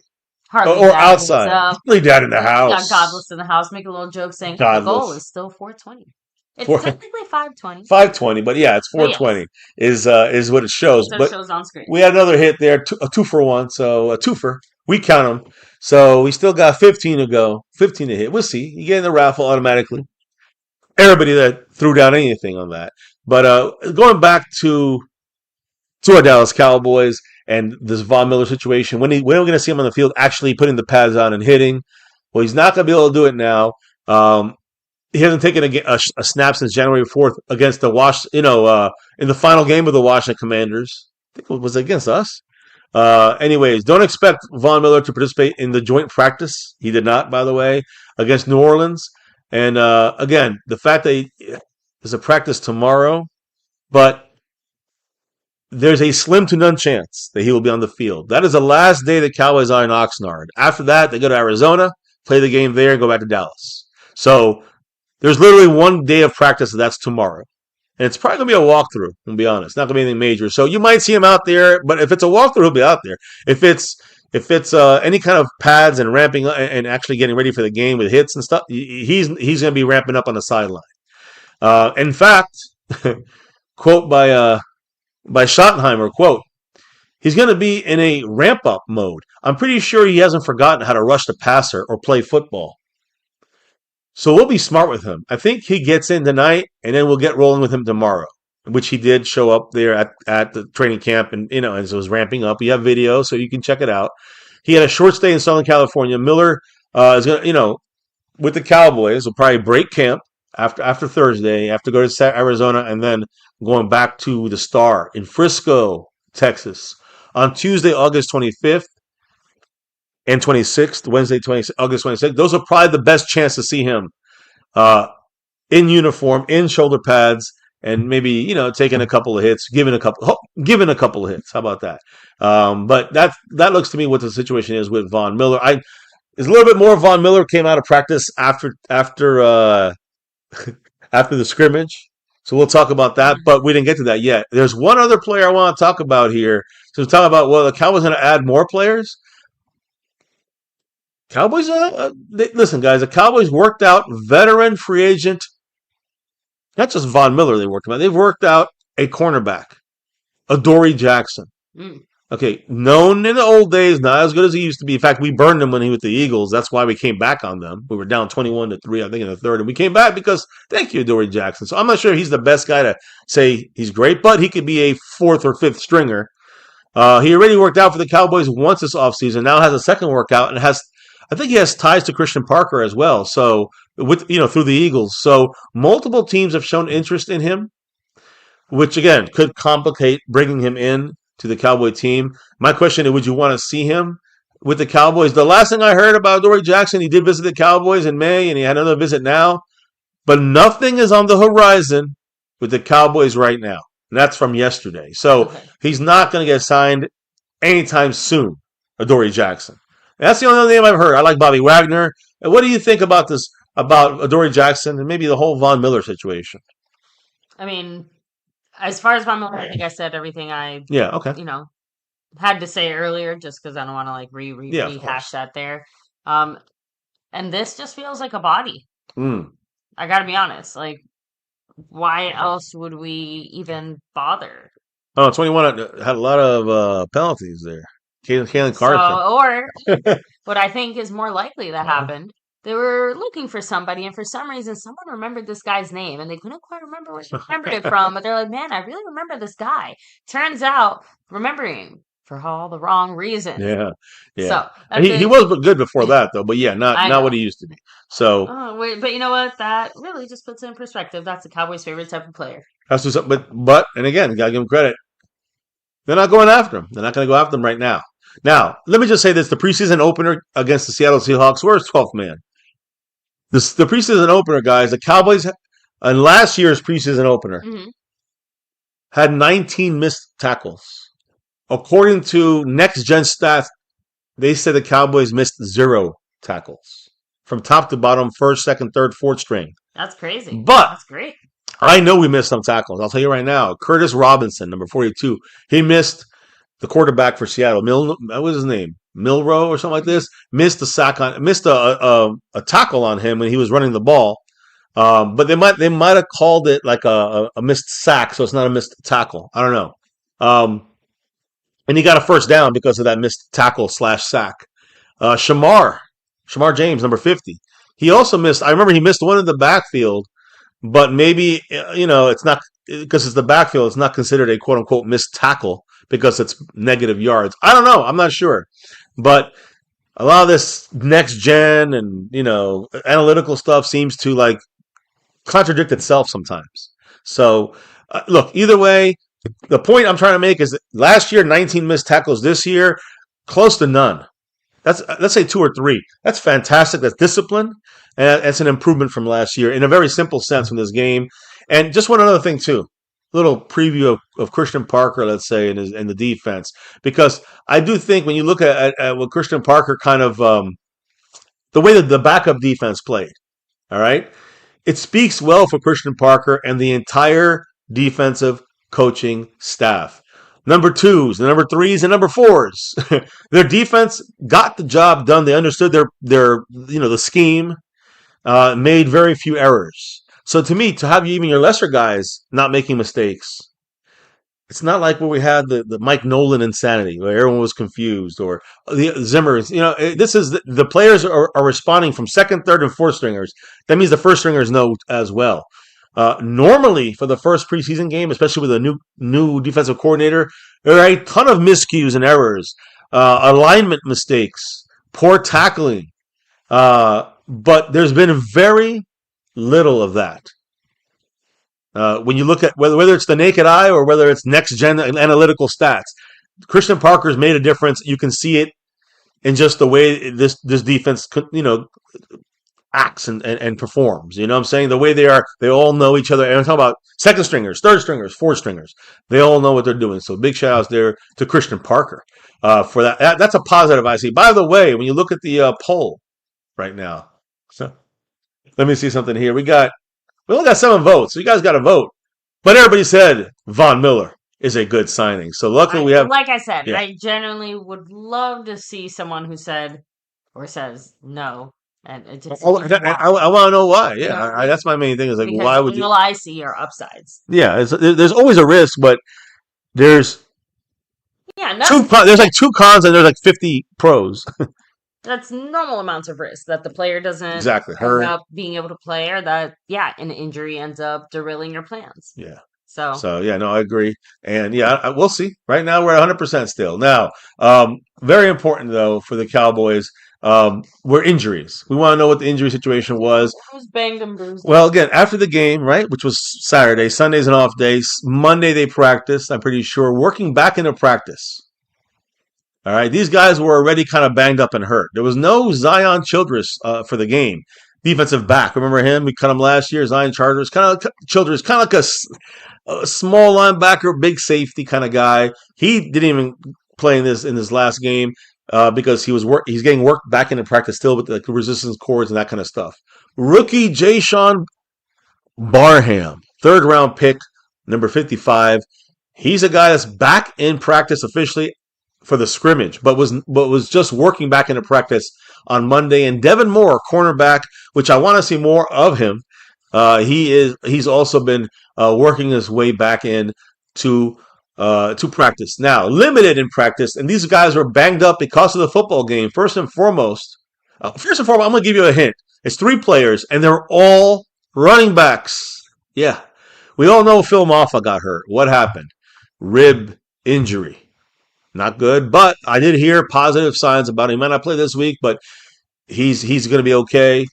Israel Abenkanda with an also rib injury. We'll see how that goes. The big one I think that you might not see play is Jaden Blue. He had a shoulder injury, and that could sideline him for a couple of weeks. We'll see what happens. Jaden Blue was limited in practice. He did practice, was limited. Banged up, of course. Only 3 guys banged up in the game. 2 guys did not practice because of the game. Defensive tackle Jonathan Bullard with a groin injury. And the other one that's concerning to me is tight end Michael Trigg, number 46. We all know Michael Trigg is a interesting prospect that's undrafted at tight end. He had a toe injury, guys. I don't know if it's turf toe or not, but toe injuries are never a good thing because that could delay you more than you even understand or realize. So according to Schottenheimer, he said that we're going with the depth chart. when it came to the practice on Monday, he said that, quote, we made some adjustments. We're creating competition, and you guys will see some of those today. This is after the game. Remember that, and before our practice, because he wants to shake shit up, shakes things around for both sides, offense and defense. So he said you're going to see some of these shakeups today. All these guys have been informed of why we're making these decisions. Nothing is finalized, but we're trying different combinations of people and players. Some guys have earned the right to move up and get different reps. We could say Camden Brown. Other guys maybe need to play a little better and might lose a rep or two. We're a long way from being done. You know what I like about that, though? It ain't like last year where everyone's doing great. He's saying, some of the guys that they're going to lose some reps. Yeah, they need to step There you go. Step it the fuck up. This is not fucking tiddlywinks. This is not pee-wee football. This is NFL football. All right, let's go. This is the best of the best. So, observations on this first practice, right? Joe Milton was the number 2 quarterback. Keep that in mind. We all were talking about that, remember? Mm-hmm. Sam Howell did good. Joe Milton did good. So they're starting a little more Joe Milton at number 2 as a second quarterback with Howell as a 3 right now. Malik Davis was the first running back to rotate in after Javonte Williams. Remember we said how good of a game Malik Davis had? Remember, no Jaden Blue, no, all the running backs are injured basically. So yeah, it makes sense. Malik Davis is the one that's going to be the one, is going to step up as the guy behind our starter right now, as of this point, right? Remember, Jaden Blue did not participate in the team period. He had a shoulder injury. Mafa has the ribs, but he's going to be okay. And Abin Kanda also was limited with rib injuries. So again, they were injured. We still have a couple other ones, but our starter after Javonte Williams right now for this upcoming game is going to be Malik Davis, going to be the starter if none of these guys come back. So when you look at Devin Moore, cornerback, I told you him being injured, limited, right? He took some first team reps though, in place of Kalen Carson, number 21. I will say he's a good fighter, Kalen Carson. You watch that video of the fight, you see him throwing some good punch, some good. He knocked the guy out, but it wasn't him that was thrown out. The thing is that I don't know about him playing cornerback as well. We got to see better from him. Devin Moore, though, last year's rookie, I'm pretty sure he's a guy that is now getting more reps. Amir Speed, we talked about him being third stringer right now. He's second stringer now. Amir Speed is getting more reps with the second team, and Tyrus Wheat, who I said he's one of those guys could be on a chopping block kind of deal. But he's always making his team. You know what happened? We saw him with some first team reps on Monday when it came to the red zone. So it looks like he's a situational red zone player they want to try to keep on this team somehow when it comes to Tyrus Wheat, number 90. And also a completely new look on our offensive line for the second stringers. You talked about the second string issues, right? Clayton Adams, he's our offensive coordinator, but he used to be an offensive line guru there with the Cardinals. He basically said, we're going to put Drew Shelton in as a tackle, Keegan as a guard, Leverett as the center, TJ Bass as our right guard, and Nate Thomas is the right tackle, flipping, flopping all over the place with our guys. But all right, new lineup for our backups. And then we went to yesterday's practice. That was Monday. Yesterday's practice was a fight night, a fight afternoon in Oxnard. Multiple fights disrupted the Cowboys Saints joint practice. Guys, I got them all on the video short, so if you don't know, now you know. Go and check it out. But let me just quickly explain it, guys. It limited quality reps for everyone, our starters, because they didn't play. Remember, they didn't play. So they needed these reps. They lost some reps because of these fights. It was about 10, 11 fights, guys. It was over 10 fights. There was one where Sam Williams just put us I'm stronger than you in the guy's face. And the guy shoved them, and they were laughing. He was laughing at him. It was just he's a shit starter. I don't mind him when the other guy gets called for a penalty. He's got to know when not to cross the line, and he was in the middle of that fight. You can see it by our thumbnail. So, anyways, the point is, Cowboys basically didn't play starters in preseason, right? So that was in the preseason opener against Seattle. The only potential week one starters who saw any playing time were rookies or second-year guys, Caleb Downs, Siobhan Ravel. They combined for 13 snaps together. Cowboys prefer the top players get their preseason work in the joint practices, whether it's a practice against each other or scrimmages, joint practices. That worked out very well against the Rams last week. Yep. But today or Tuesday, not so much with the Saints. The Saints are dirty. Fuck you, Kellen Moore. I see you. They said about 8 to 11 fights or skirmishes broke out. 8 fights, but there was like 4 shoving matches as well. So fights were like fists thrown. We're talking about fist versus shoving. There was a total over 10 shoving matches, but 8 specific fights broke out throughout the 2-hour session. Significantly impacted the ability of either team to get in as much quality work as they all expected. At one point, Brian Schottenheimer and Kellen Moore from the Saints, the head coaches, met and discussed ending the practice early. The player who was suspended, who got a little too chippy in there, was Donovan Ezuraku. He was kicked out of practice by Schottenheimer. I'm sorry. Let me not rephrase that. He was kicked out, but he was also kicked out of practice 2 weeks ago for throwing a punch. Oh. 2 weeks ago. So it's starting to seem like a pattern. Yeah, it's a pattern. It's a Sam Williams pattern there. Be careful, Ezuraku. The point is that you see, if you look at the video I posted, you see Ezuraku throwing a couple punches. You just don't think he connected. But Schottenheimer huddled up the team for a longer than usual post-game discussion because of the fights. Both teams then got along just fine after practice. Several players from each team spending time together talking. Isn't that nice? So after the fight, they all were fine. But how typical. A couple things said by Mr. Schottenheimer after this. So what was it specifically he said about the frustration of these fights with the Cowboys being undisciplined? Saying, quote, a little chippy. Not the way we like to do business. We've got to be better, but I got to look at the film. We're certainly not going to take shit from anybody. It was chippy on both sides. I want our guys to play on the edge without going over the edge. One guy sounds like he have thrown a punch, and then that's why he left practice. So Ezuraku was the guy who went over but he likes it. We don't take that. We are here. He's going to say it, but we're not going to take it from anybody. That's it. Saying our football team needs this work.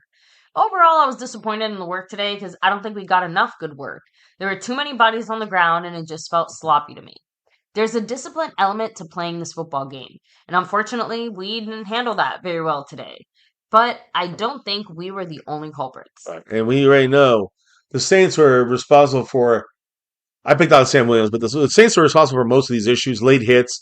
There was one with Brevin Spanford at the end of the practice after the catch. Got shoved around a little bit. All right, was walking back to the huddle. Got headbutted like a helmet to helmet. Would have been a flag in the game. First down, Cowboys. That's the kind of shit I'm talking about. That's why Schottenheimer said what he said. Yeah. And I agree with Schottenheimer. I mean, it was chippy on both sides. I like to see our team standing up for each other. But it was riotous in some situations. You saw the pile of punching go from one area, and then it moved into almost the stands, and the punching continued into that area. So by both teams, by all players, no one's innocent here. It was just the discipline issue cannot happen in the game, but we're not, like Schottenheimer said, we're not taking shit from anybody. And I agree with that. That's probably going to help the Cowboys even come together, sooner and better than not having that camaraderie. You know what I'm saying? You need those kind of moments. So what stood out from this practice outside of this fight? George Pickens. Guys, George Pickens continues to have an incredible camp. He was the Cowboys' best offensive player in their practice with the Rams. And it happened again, by the way. Not CeeDee Lamb. It was George Pickens, who was our best offensive player against the Saints. And I posted a bunch of clips already. If you missed that, check it out. He caught passes across the middle. He hauled in deep bombs from Dak. Pickens looks ready for a huge season. Dak Prescott also had a damn good day, but he did throw one interception against the Saints. It was difficult to tell if it was a bad throw or miscommunication between him and CeeDee Lamb. Either way, CeeDee Lamb was coming across the field. The ball went over his head. Sounds like it's Dak. And into the hands of safety Julian Blackmon. Second-year running back Jaden Blue, like I said, did not participate in this practice because he still has that shoulder soreness from that preseason opener against the Seattle Seahawks. So the Saints all-pro wide receiver, I will say, Chris Olave, looked to be the Saints' top performer. I will say Caleb Downs got a bunch of reps against him. He got beat in the end zone. He played very well against him, but Olave beat him. Downs got several reps. He did well, but he did allow that touchdown in the red zone work. He did break up, though, other passes along the sideline that was initially ruled a reception for Olave. So Caleb Downs is going to have, of course, still a rookie, right? Going to play well in a bunch of different areas. He was in there also stopping the run, doing a good job there. So just a great run support guy from the nickel slot area, coming up and stopping the run. Again, knocking down passes, making them incomplete on the sidelines. But you went against Olave, their best guy, and he was in great coverage, still got beat. It happens, a rookie, right? Now, what about the guy behind him? The guy he kind of is, I would say, the guy is a cheap version of Caleb Downs. Jalen Thompson, the safety, who I believe is very good, actually, had one of the defense's biggest plays, intercepting the Saints' starting quarterback, Tyler Show. And it's funny that he's the starting quarterback. He did this in the end zone. Let me just say this. Jalen Thompson also had a pick against Dak, if I'm not mistaken. I think it was against Dak in the Monday practice, if I'm not mistaken. Either way, he had the pick, and he said, "quote I kind of just was in the post and reading the quarterback's eyes. He made kind of a bad throw right there and ended up coming down with it." So, guys, probably one of the Cowboys' biggest additions in free agency as players are concerned, Jalen Thompson making a splash already in the last 2 days of practice there, Monday, Tuesday. He did acknowledge that confusing the quarterback, like the defensive scheme appeared to do with Christian Parker, is part of the reason why they got the pick.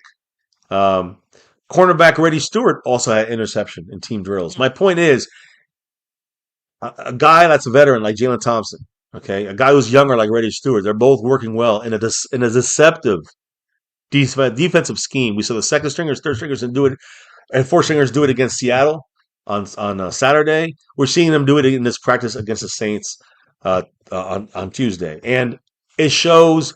Like Thompson said, all right, the quarterbacks are getting confused by Christian Parker's defensive scheme. That's kind of the overall thing, and I'm sure Dak got confused. We know the quarterbacks for Seattle got confused here and there. We know that the Saints were very confused. The Rams got confused. So it seems to be, Christian Parker going the right way there. Signs show that it's working. Now, where's my guy JD from DC? Appreciate you, brother. By the way, what is that right there? 59 points for Calvin Richard hanging on. The biggest position of concern is what JD from DC said. It was left tackle. Tyler Guyton, who was banged up, wrapped up with that elbow, the right elbow soreness it was. He held up well, was the overall consensus. Both in the practice, in the Rams joint practice, and in the Saints scrimmage practice. The bigger concern has been the right tackle. That seems to be the bigger issue than Guyton. It's not good news. So according to Schottenheimer, Terrence Steele has to play a little bit more consistent. He's had a couple of days where he's been a little bit dropping his pads and getting edged a bit.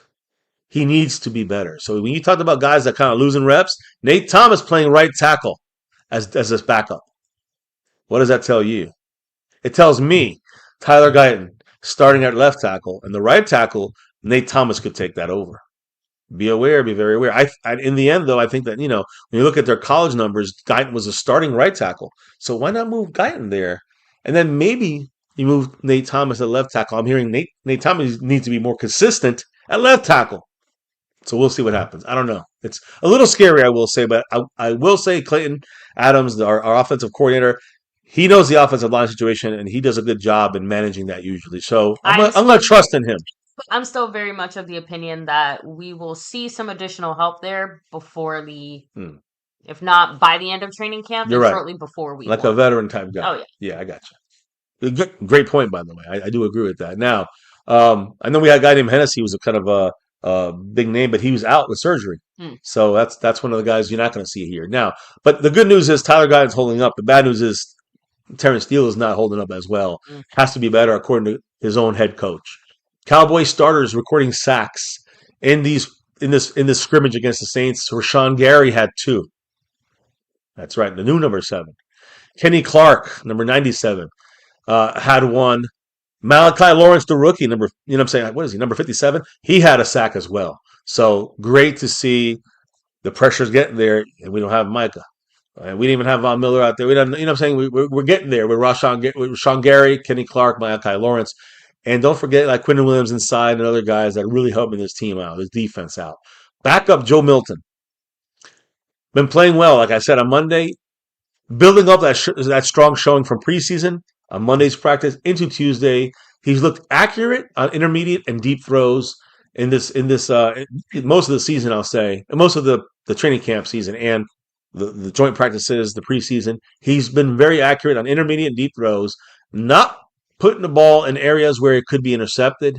There's a good chance that he will start this upcoming game against the Arizona Cardinals coming up on Saturday night.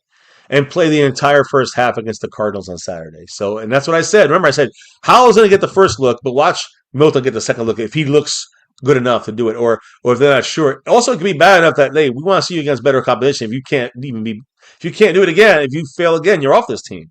So sometimes you put these guys in positions so you can see if they can fail or not.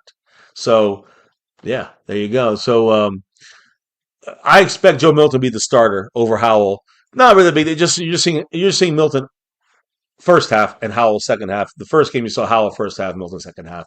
But I think Milton earned it, is my point. And I think that's what Schottenheimer is kind of saying there. All pro kicker, baby, your guy. Brandon Aubrey. Brandon Aubrey was 6 for 6 on his field goal attempts, with the longest one, though, only going 41 yards. So he didn't really kick any long field goals. They're saving that leg for the regular season, I think. As they should. Yeah. So, also, our third string receiver. We know number one, technically, is CeeDee Lamb. 1A, 1B, right? CeeDee Lamb and George Pickens. Number 3, who's that going to be? Yeah, don't forget number 19, Ryan Flournoy. He's our set number 3, not Turpin. Don't give me a Mingo. Number 3 is going to be Flournoy. He deserved it. He did great against the Rams. He did great against the Saints as well. He continues. I just uploaded a video of him scoring an incredible touchdown catch against the Saints in red zone work. So check that out. Ryan Flournoy, number 19, continues to build on what he did last year. He had hardly any drops last year in the regular season. This training camp has been great. In this first preseason game, he didn't play because he's basically a starter, and he did great in both of the joint practices. It's clear that Dak Prescott also trusts him a lot. Major thing when you're trying to be a starting receiver here, right? The third guy. His best play on Tuesday was a catch in the back of the end zone. It was almost one-handed. In the red zone work, I just talked about it, and it has been posted on my channel here, on our channel, so check it out. But he made a leaping grab with coverage all over him, got both feet in bounds.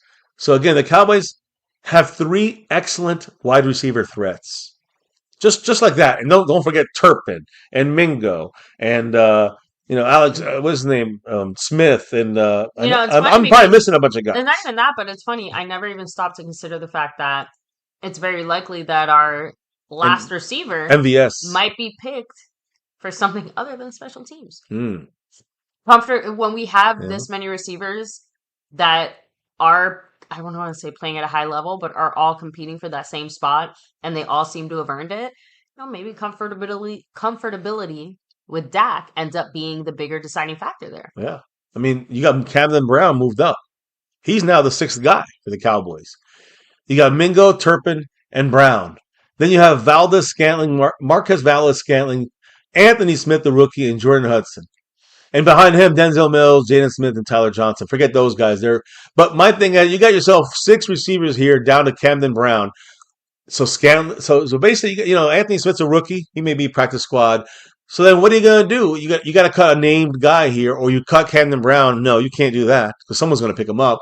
So you got to cut Marcus Valdez-Scantling and pick him up on the practice squad if no one else takes him. Yeah. That's the risk. You definitely get Anthony Smith back. That's what and again, you're keeping Mingo here because of the special teams play.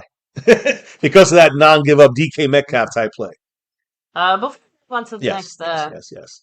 It's still the practice. Yeah, go ahead. No, I just want to take a second to hit like, subscribe, hit the bell, follow us on here and everywhere, and My Cowboys Family. Hop in the Discord, links down below. But baby, why don't you read some of the comments in the chat, interact with the chat a little bit. Give the people what they want. They want my interaction? They want you. I see 93% to 7%. A couple people actually said they didn't like this deal. Probably haters. They want me. They want my opinion. Explain why. If they don't, if they're not happy about it. Scrimmage said I have best intro than any other channel. Reporting news and opinion for long periods loses engagements. Trust me, I know. Okay? Lead commander, go Cowboys. Luis Ortiz said, we give back and forth. Yeah, usually ahead of the game. I'm usually ahead of the game on almost everything going on because I chat with a lot of, what is that, Bog Boys in Dallas camp? But I've been working and tired, yeah. And he's like, I have no problem with MCF. They appear to be good people. I just suggest less talk, more chat engagement is the better way to go. I have much respect for this channel. Okay, but I'm just reading your guys' dislike there. So let me see here. We like them the way they are, especially on game day. That's why I go crazy. That's where the wife goes crazy. That's where we go crazy. MVS came in from Kansas City. Yes, I think so. Big boy. Thank you, Lewis. Is that listen, lead commander? I'm not going to sit here and argue with you for an hour because you want to tell me how much you think the Commanders are better than the Cowboys. I don't give a fuck. I care about my Cowboys, and right now we don't worry about the Washington Commanders because we're every. It's funny how the Eagles, the Giants, they're all over the Washington Commanders. They're all over the damn fucking comment section in these videos. Why? Why do they care? I don't care about any of these teams because they hate us because they ain't us, baby. Them's facts. Anyway, let's keep it rolling. I'm not here for the chat engagement in the sense of arguing with a Washington Commander fan. I'm here to talk with the Cowboy family, and also, you seem like a very nice.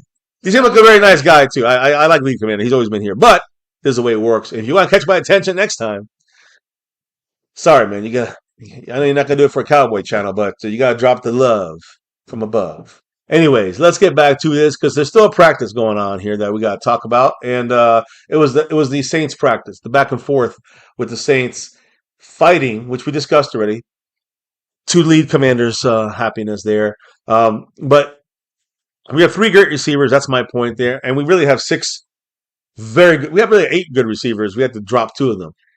Interesting to see the Cowboys have been doing more shovel passes. I've seen this in the last couple of weeks of practice, but shovel pass like KC, you guys just brought up Kansas City with MVS. Mm-hmm. We did shovel pass plays like the way Mahomes with Kelsey, which remember is not a fumble. Throws it like a rock. Yes, it's a shovel pass. It is not a fumble if he drops it. It's a pass. Remember that. So it's a forward pass. Yeah. So the Cowboys have been doing this a lot more in the red zone area with Ferguson. He goes in motion. Or in short yardage or in the red zone, he goes in motion and then boom, snap, quick pit. The Cowboys roll right as he's going in motion right, and they pitch it to him as he is crossing the center. And they as in Dak, and then he takes it and gets he got a touchdown the other day in practice doing that move. He did it a couple times against the Saints.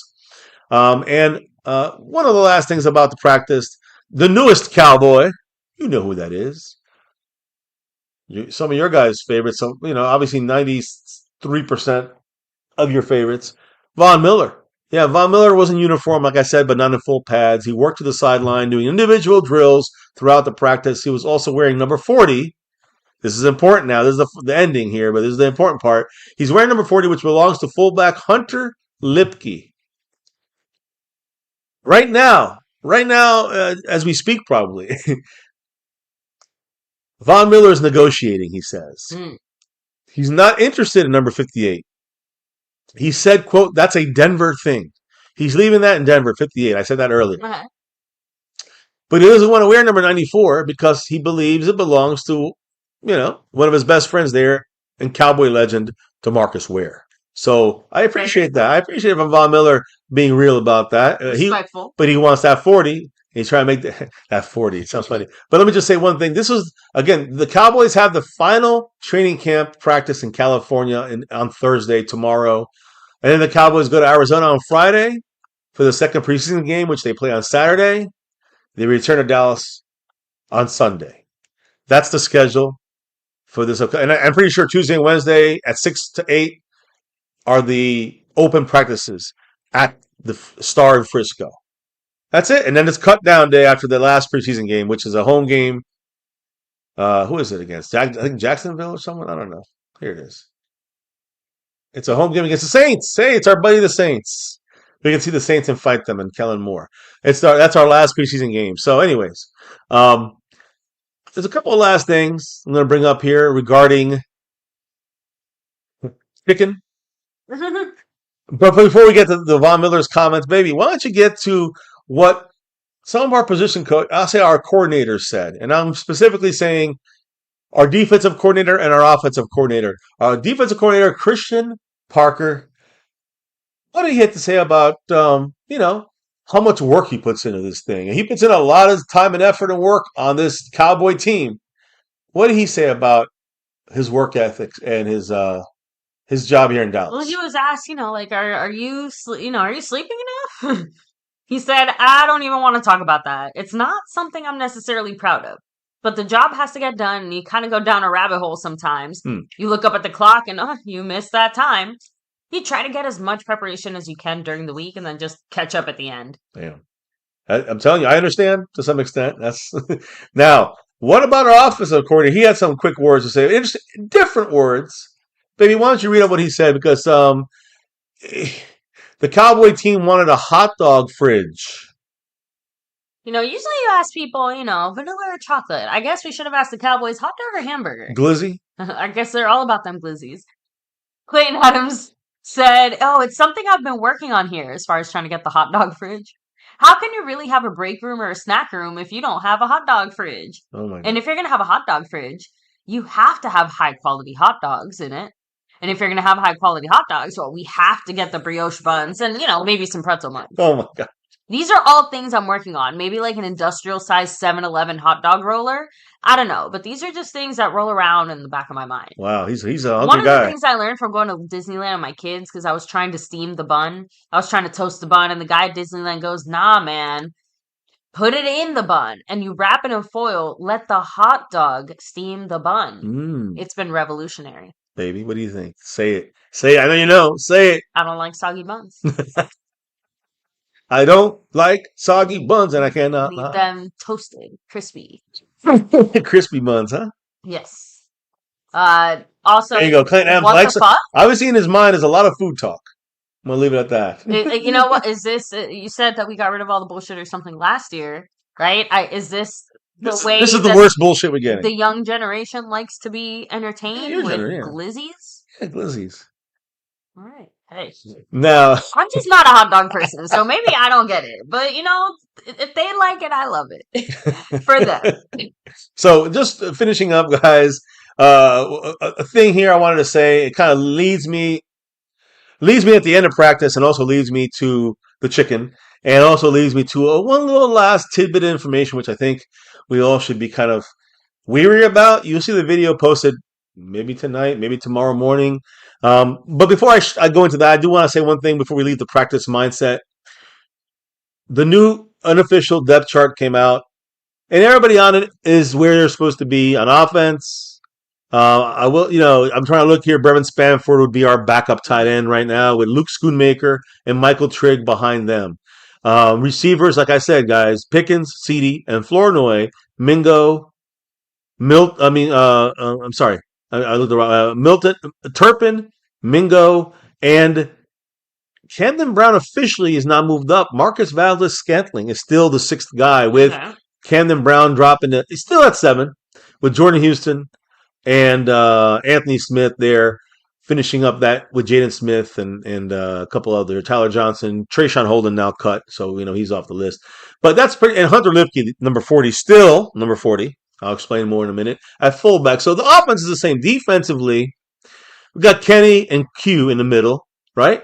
Donovan Ezuraku somehow still starting there at the left side. But on the right side, it's going to probably, we'll see what name goes in there. But right now, the name that's starting, Atito Agbignoa.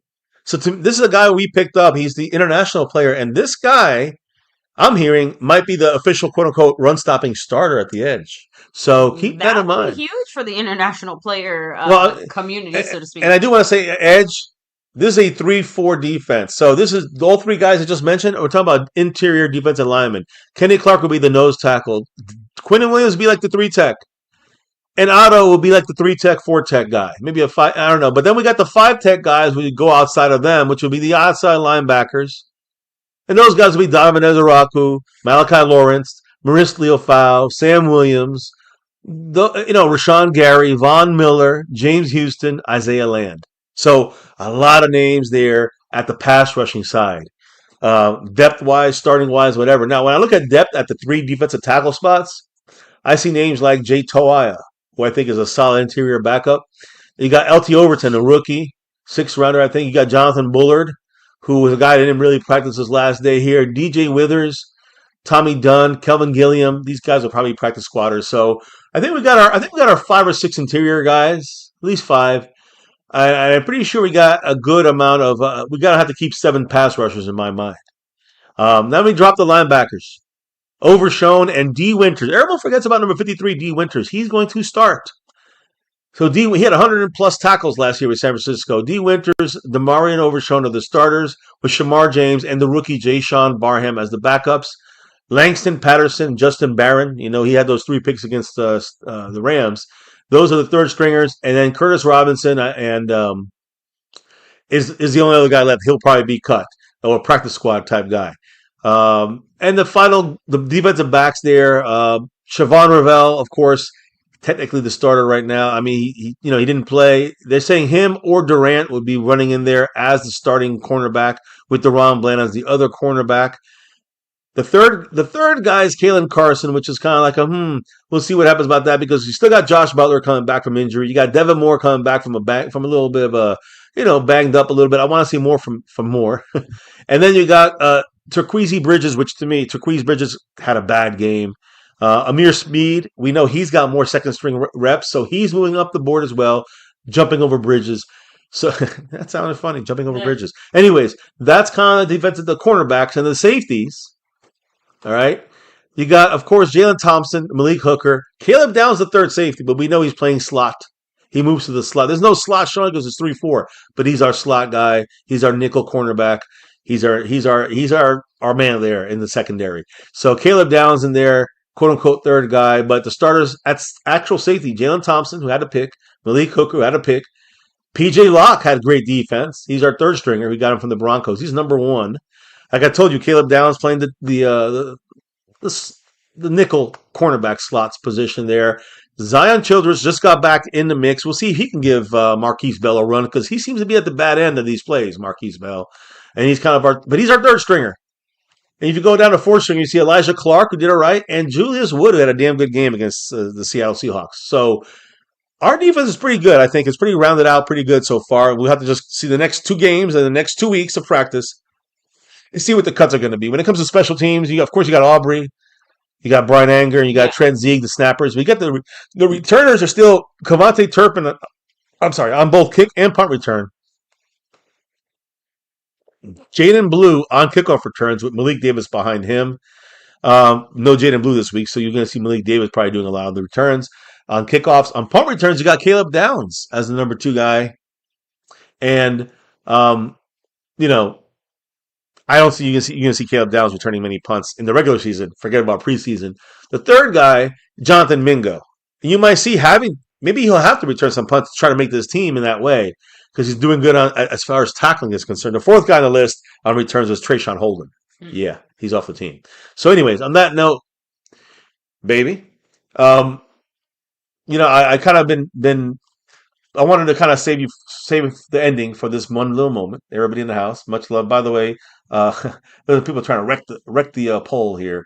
But wait, what does that mean? What? No, it was a 94%, 18 votes. Well, I'll wait to the end of the stream. After this story, when we end this, I'll put the kibosh on the Poll. on the poll. Yeah. So let's get back. What's up, Montana 808? Montana in the house. Long time, bro. Appreciate you being here. No matter what, good, bad, or ugly, go Cowboys. Now, the last part of this, guys, we talked about the Saints practice and everything. I talked a little about the injuries and afterwards, a little more info. I mean, Jaden Blue with the shoulder injury, not practice. Probably will not play, in my opinion, against the Arizona Cardinals, which opens up the door for Malik Davis and a couple others. Anyways, although they're all banged up. Mafa's banged up. Abakanda's banged up. The word is still unknown if he's going to be cleared in time for the Cardinals game on Saturday, but keep an eye on. That's the injury there. Everyone's saying kind of keep an eye on that one for the upcoming game. The other one to keep an eye on, in my opinion, is undrafted rookie tight end Michael Trigg, number 46. He is still out from practices with his injured toe. He has a toe injury. The only good news, I guess, about injuries, like I was telling earlier, was that rookie third rounder linebacker number 57, Jay Sean Barham. He was in full pads again, and he was in the scrimmage with the Saints. So at least he's back in action. We should see number 50. I'm sorry, not 57. Number 55. We should see number 55 back on the field this weekend.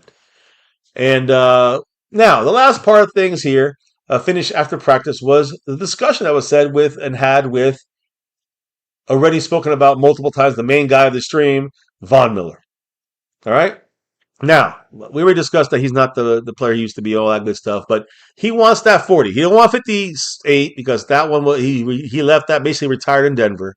All right? And right now, Hunter Lipke has number 40.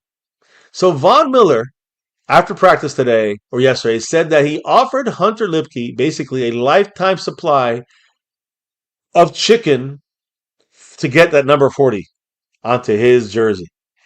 Now, I know you have the quote. If you don't mind, you can read it, baby, because I know that it was a very interesting quote from him, and I kind of did not expect it. You guys watch the video shorts I uploaded, you'll see it there. You'll see it in full context. But baby, what did you pull from this? He said, Hunter, we already started off on a great foot. I'm a team guy. Whatever it takes to get it done, I'm sure we can figure something out. Even if it doesn't work out, that's just how it's supposed to be. I'm not going to get caught up in the number, but I did make some offers to him already that I feel like he can't really come off those. I think a lifetime supply of chicken will do it. But whatever it takes to make it happen, whether it does or not, I'm here to win games and I'm here to win a Super Bowl. I like the way you're thinking, Mr. No, I Marmelo. think that was a good enough answer Yeah. because he showed he's obviously serious about trying to Yeah. get that number, but But it's more important things than a number. yeah. And the thing is, no pads, of course, I told you about that. No pads today for him. But, Where's this even coming from? well, that's no pads from him today on the field, but he was on there for the first time with the number 40 on the field in the Cowboy uniform. But Hunter Lipke's number 40, so of course you can repeat numbers when there's 90 players and positions. You have to be forced to wear certain. But like I said, he's joked that he's going to give him a lifetime of chicken, right? So you heard what he said in full quote there from the wife. So Von Miller owns a chicken farm. It's named Greener Pastures Chicken. Okay, that kind of explains it because when he said I'll give him a lifetime supply of chicken, I was just thinking, I'm like, are you just gonna buy him You gonna Popeyes, his KFC? chicken? And Are just you gonna itemize his receipts and only pay for the chicken? just send me the receipts and I'll pay for you. I don't know, but I think again he has a chicken. He has a chicken farm. It's named Greener Pastures Chicken. I don't know if it's organic or not, but I don't know if they're free range or not. But the point is that he has a 35-acre sustainable and regenerative. Sorry. Oh, it is organic chicken farm, and it's located in Elgin, Texas. So again, guys, he's right there. It's a doable deal, I gotta say. After looking at it a little deeper, the question is: would you take this deal if you had number 40 and Von Miller was going to give you a lifetime supply of chicken from his chicken farm? Would you take the deal? And I'll wait for the wife because she had to take care of one of the animals real quick. But when she comes back, I'll ask her, guys. The joint practice that I talked about, that again, with the Rams was great. No fights. The one they had with the Saints, there was like 10 plus fights. I think the Saints are the dirty team. It's not our problem. It's the Saints' fault, not our fault. So, baby, what did you think though about the deal? I'm asking the question. Maybe you can check the chat. But would you take this deal? Lifetime supply of chicken for number 40. Of course. You want to hold out for steak? Dude, a lifetime? Yeah, Like, lifetime. even if, I'm just saying, that's worth more than the number. I'm not that personally attached to it. Yeah, I agree with you. I think I'd take it. But, I'm a you never know he's going to hold out. You never know he's going to hold out for. Either way, guys, the final. He doesn't have a beef farm. That's a good point. The last thing I want to say real quick, and I don't want to make it a huge deal yet because I don't know if many people know about this yet, but outside from Von Miller's criminal situation, now, we do know that there's a situation going on out there, and I think I'm pretty sure that his ex-fiancée, ex-mother of his child, and I say his as in Von Miller, her name is Megan Denise, and she's a quote-unquote fitness influencer. She's a model. Like I said, she's the ex-fiancée and the mother of his children, of Von Miller's children. She was recently, I'm talking about real recently, last couple of weeks or so, spotted in a nightclub, a Dallas nightclub, with CeeDee Lamb. With CeeDee Lamb. He needs to stay home. He needs to go out with literally anybody I'll put the video up soon, guys. You'll see what I'm talking about. But CeeDee Lamb was out in the club with his ex-fiancée, the mother of his children. I'm pretty sure that's the one he laid hands on, by the way. CeeDee Lamb and him are teammates. So, what? I mean, I'm just saying, okay, we'll just see what happens. But either way, they were spied together at the nightclub. He was kind of, the cameras later caught both of them holding hands in a car. This signing adds, I will say, to me, probably the worst way to end this thing, but it adds an unexpected twist to the Cowboys locker room dynamics. And this all was kind of came out shortly after Von Miller signed that 1 year, $5.5 million deal with the Cowboys, officially making him and CeeDee Lamb teammates for this upcoming because season. hooking up with his baby mom is not news or newsworthy in any other context. Right, except that they just signed them. Teammates. What do you think, baby? Oh, man. Von Miller, there's only one thing left to do. You got to go fuck his mom. CeeDee Lamb, your mom's in trouble. Watch out. Whoa, man. What's the chat saying about this? Because honestly, I just think it's. I'm gonna assume maybe not. No, but I'm curious what they're saying in the sense of like, you know what? Can we get through this as a team? Can they get? You think these guys can get through this kind of friction? They may. I don't know if there's friction, but there may be friction. Just saying. No, so Luis Ortiz said, I can buy you 100 chickens. You can start your own farm and get your own. Scorpio said he should have said he'd do it for a lifetime supply of eggs when the egg prices were sky high. Yeah, damn, that's a good point. If he has the chickens, might as well do the eggs too. Right. So hold out a little longer for him.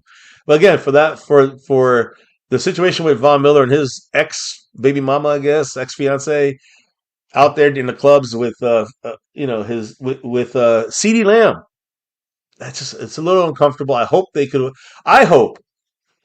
really hope that they were able to work this out before they even, got signed. I hope somehow he knew it already. I hope somehow it doesn't matter to him.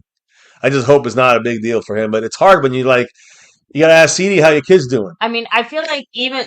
I mean, look at that. You're laughing. Hey, I'm sorry I caught you off guard there, but he's literally got to ask CeeDee, hey, CeeDee, how's little Ricky doing? Oh my God. Are you okay, baby? To say. Damn it, now I don't even remember what I was to say. That was too good. That was the line of the night. I give myself credit on that one. Line of the night. All right. Well, we got to end it there. The stream's not going to get any better than that. Oh, my God. That's the best. That's as good as it's going to get, guys. I'm sorry. You don't think she sought him out, said Luis Ortiz? I'm sure she tried to as well. But my point is that she didn't know that Von Miller was going to Dallas. Like, she wasn't doing it to, like, fuck him over. I know what I was going to say. Go ahead. Go ahead. Let's say that he did know beforehand, or like he knew. Yeah, before the media knew, before most people knew, or whatever.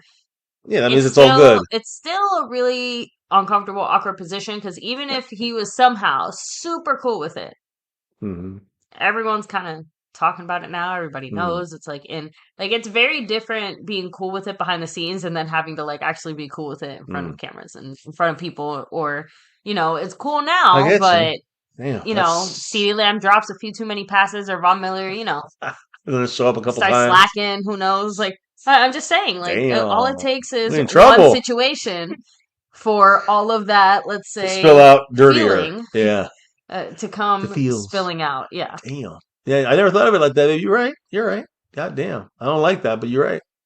Damn. Either way, it's not a good look for anybody. No, it sucks. Somehow that have to even be around. We have to even talk about this, but it is the truth, and we have to kind of keep the info. Good, bad, or ugly, like we say on this channel. We thought we'd gotten away with no off-season shenanigans type of thing.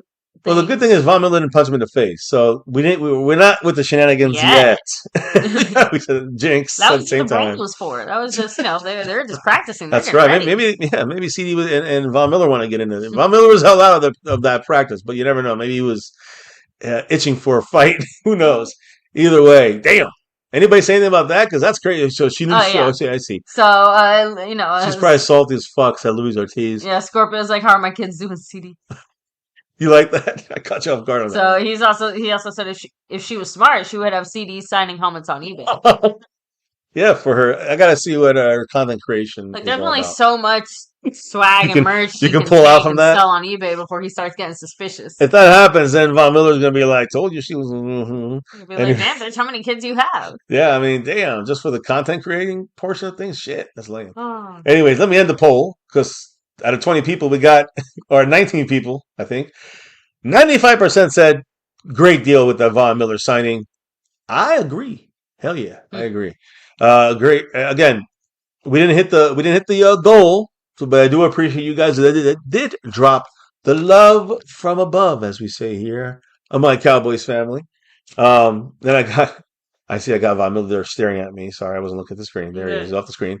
But I do want to say, appreciate everybody being here. Appreciate everybody hitting the like button, subscribe button, the notification bell, because they're dropping a whole bunch of videos coming here sooner or later, guys. I mean, every 2 to 3 hours, another short coming out of the Cowboys. So stay tuned. It's just nonstop Cowboy info, news, info, and updates. So, and we do these live streams. We try to do them once a week. And of course, our live stream, game day live stream, which we're going to do this Saturday against the Cardinals. I think it's 10 p.m. So get some sleep in, everybody, on Saturday. So, but yeah, we'll be doing that game. That really gets down to nitty gritty. After that, It's it's also just say it's MCF after dark. oh yeah, maybe you can Sure. incorporate it. We'll definitely have some drinks out for sure. So you guys are welcome for that fun if you want. But for now, guys, we'll try to do this, meet with you guys once a week in between games, and maybe more if we have the opportunity to do so. If not, we'll try to get to you guys once a week and discuss what the hell is going on with this Cowboy team for 2026 and beyond. Let's get that 6 in 2026. You know what I mean? Louis said, women are way more opportunistic than men when it comes to relationships. Sorry, MCW. By the way, shout out to everybody in the chat who dropped the love from above. Skeptical fan, always staying skeptical. D Link, much love to you. Old I'm about to use the schooler. memo. I'm married for love, like a sucker. Aw. Kenzie Band's in the house, the $2 holler there. Calvin Richard, our stream boss, that has currently 50, is that 59? 59 points on the stream boss. Much love to him. JD from DC, the big winner of the day here. Much love to you. And hey, a lot of people hit the goal, but we didn't get the goal this time. Maybe we'll get it for game day. We'll see what happens. Either way, we'll see you again on Saturday night at the Arizona Cardinals. That's my brother's favorite team, so that's always fun. And guys, thank you for being here with MCW and myself, MCF. Thank you for being rocking it with us. And my love, why don't you tell them why we do this each and every season for 10 seasons on this YouTube channel? Why do we do this? It's that navy blue, that silver too, and that star over everything. Win, lose, or draw, good, bad, or ugly. Here on this channel, we always rep that star over everything. And right here in my Cowboys family for the last 10 seasons, 10 seasons, 9 years of 9 plus years, over 9 years of YouTube. 10 seasons this is our 10th season of Cowboy reactions, Cowboy season. Never forget the number one thing here, now, and forever. As always, go Cowboys. Let's get that 6, like I said. Let's get that 6 in 26, baby. Let's go. Montana got that fire on there. Let's go. Yep. Check out his beats over there, too. Montana, Scorpio, Luis, thanks for hanging with us. Yes, guys, thank you guys for dropping the knowledge in the chat all night long. Appreciate those that dropped the love from above to help the channel out. Appreciate you all, and we'll see you again on game night. Preseason game 2 for the Cowboys at Arizona. But until then, before we can officially 100% drop out for the night, baby, what do we got to do first? We got to drop the beat. Oh, hell yeah, the beat's been dropped, and it's a wrap here on My Cowboys Family. You guys could be anywhere, but you're here, right here, with us. Talking Cowboy news, info, and those updates, guys. Thank you again. The last 2 hours was a blast. But now it's time to go to, move on to the next thing and get ready for those Cardinals on Saturday night. Number 1, knock on wood, no injuries. Number 2, I want to see everyone show out. Let's go. We talked about it right now. The recap of the last couple of days of training camp. The brawl, multiple brawls, 10 plus against the Saints. The signing of Von Miller. Jerry Jones looking kind of happy back there. We'll see what happens. Number 1, no injuries. That's what I never brought that up, but these brawls can get you injured too. Got to be careful. Either way, we survived. We've got one more day of practice, which is in training camp in Oxnard, which is literally Thursday afternoon, guys, tomorrow. And after that, it's Cardinal game preseason and back to Dallas, back to Big D in Frisco for 2 more practice days, open practices, and then the Saints game, last preseason game in Dallas, and then cut down day. Here in MCF is always about that navy blue, that silver too, and yes, that star over everything. Never forget the number 1 thing right here on My Cowboys Family. You guys keeping this thing going and alive. Thank you all. Hit that like button for the stream. Hit subscribe for the channel. Make sure you hit that notification bell on to all videos. subscribe to all or follow us on all of the social media outlets at My Cowboys Family. Don't forget, we got that Discord. Jump in there and get into that. And of course, don't ever forget, guys, stay safe. And as always, never forget, the Cowboys.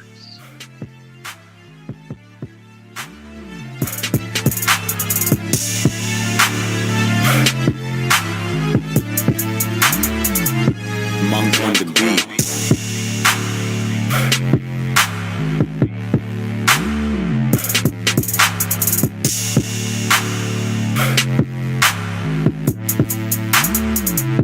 Monk on the beat.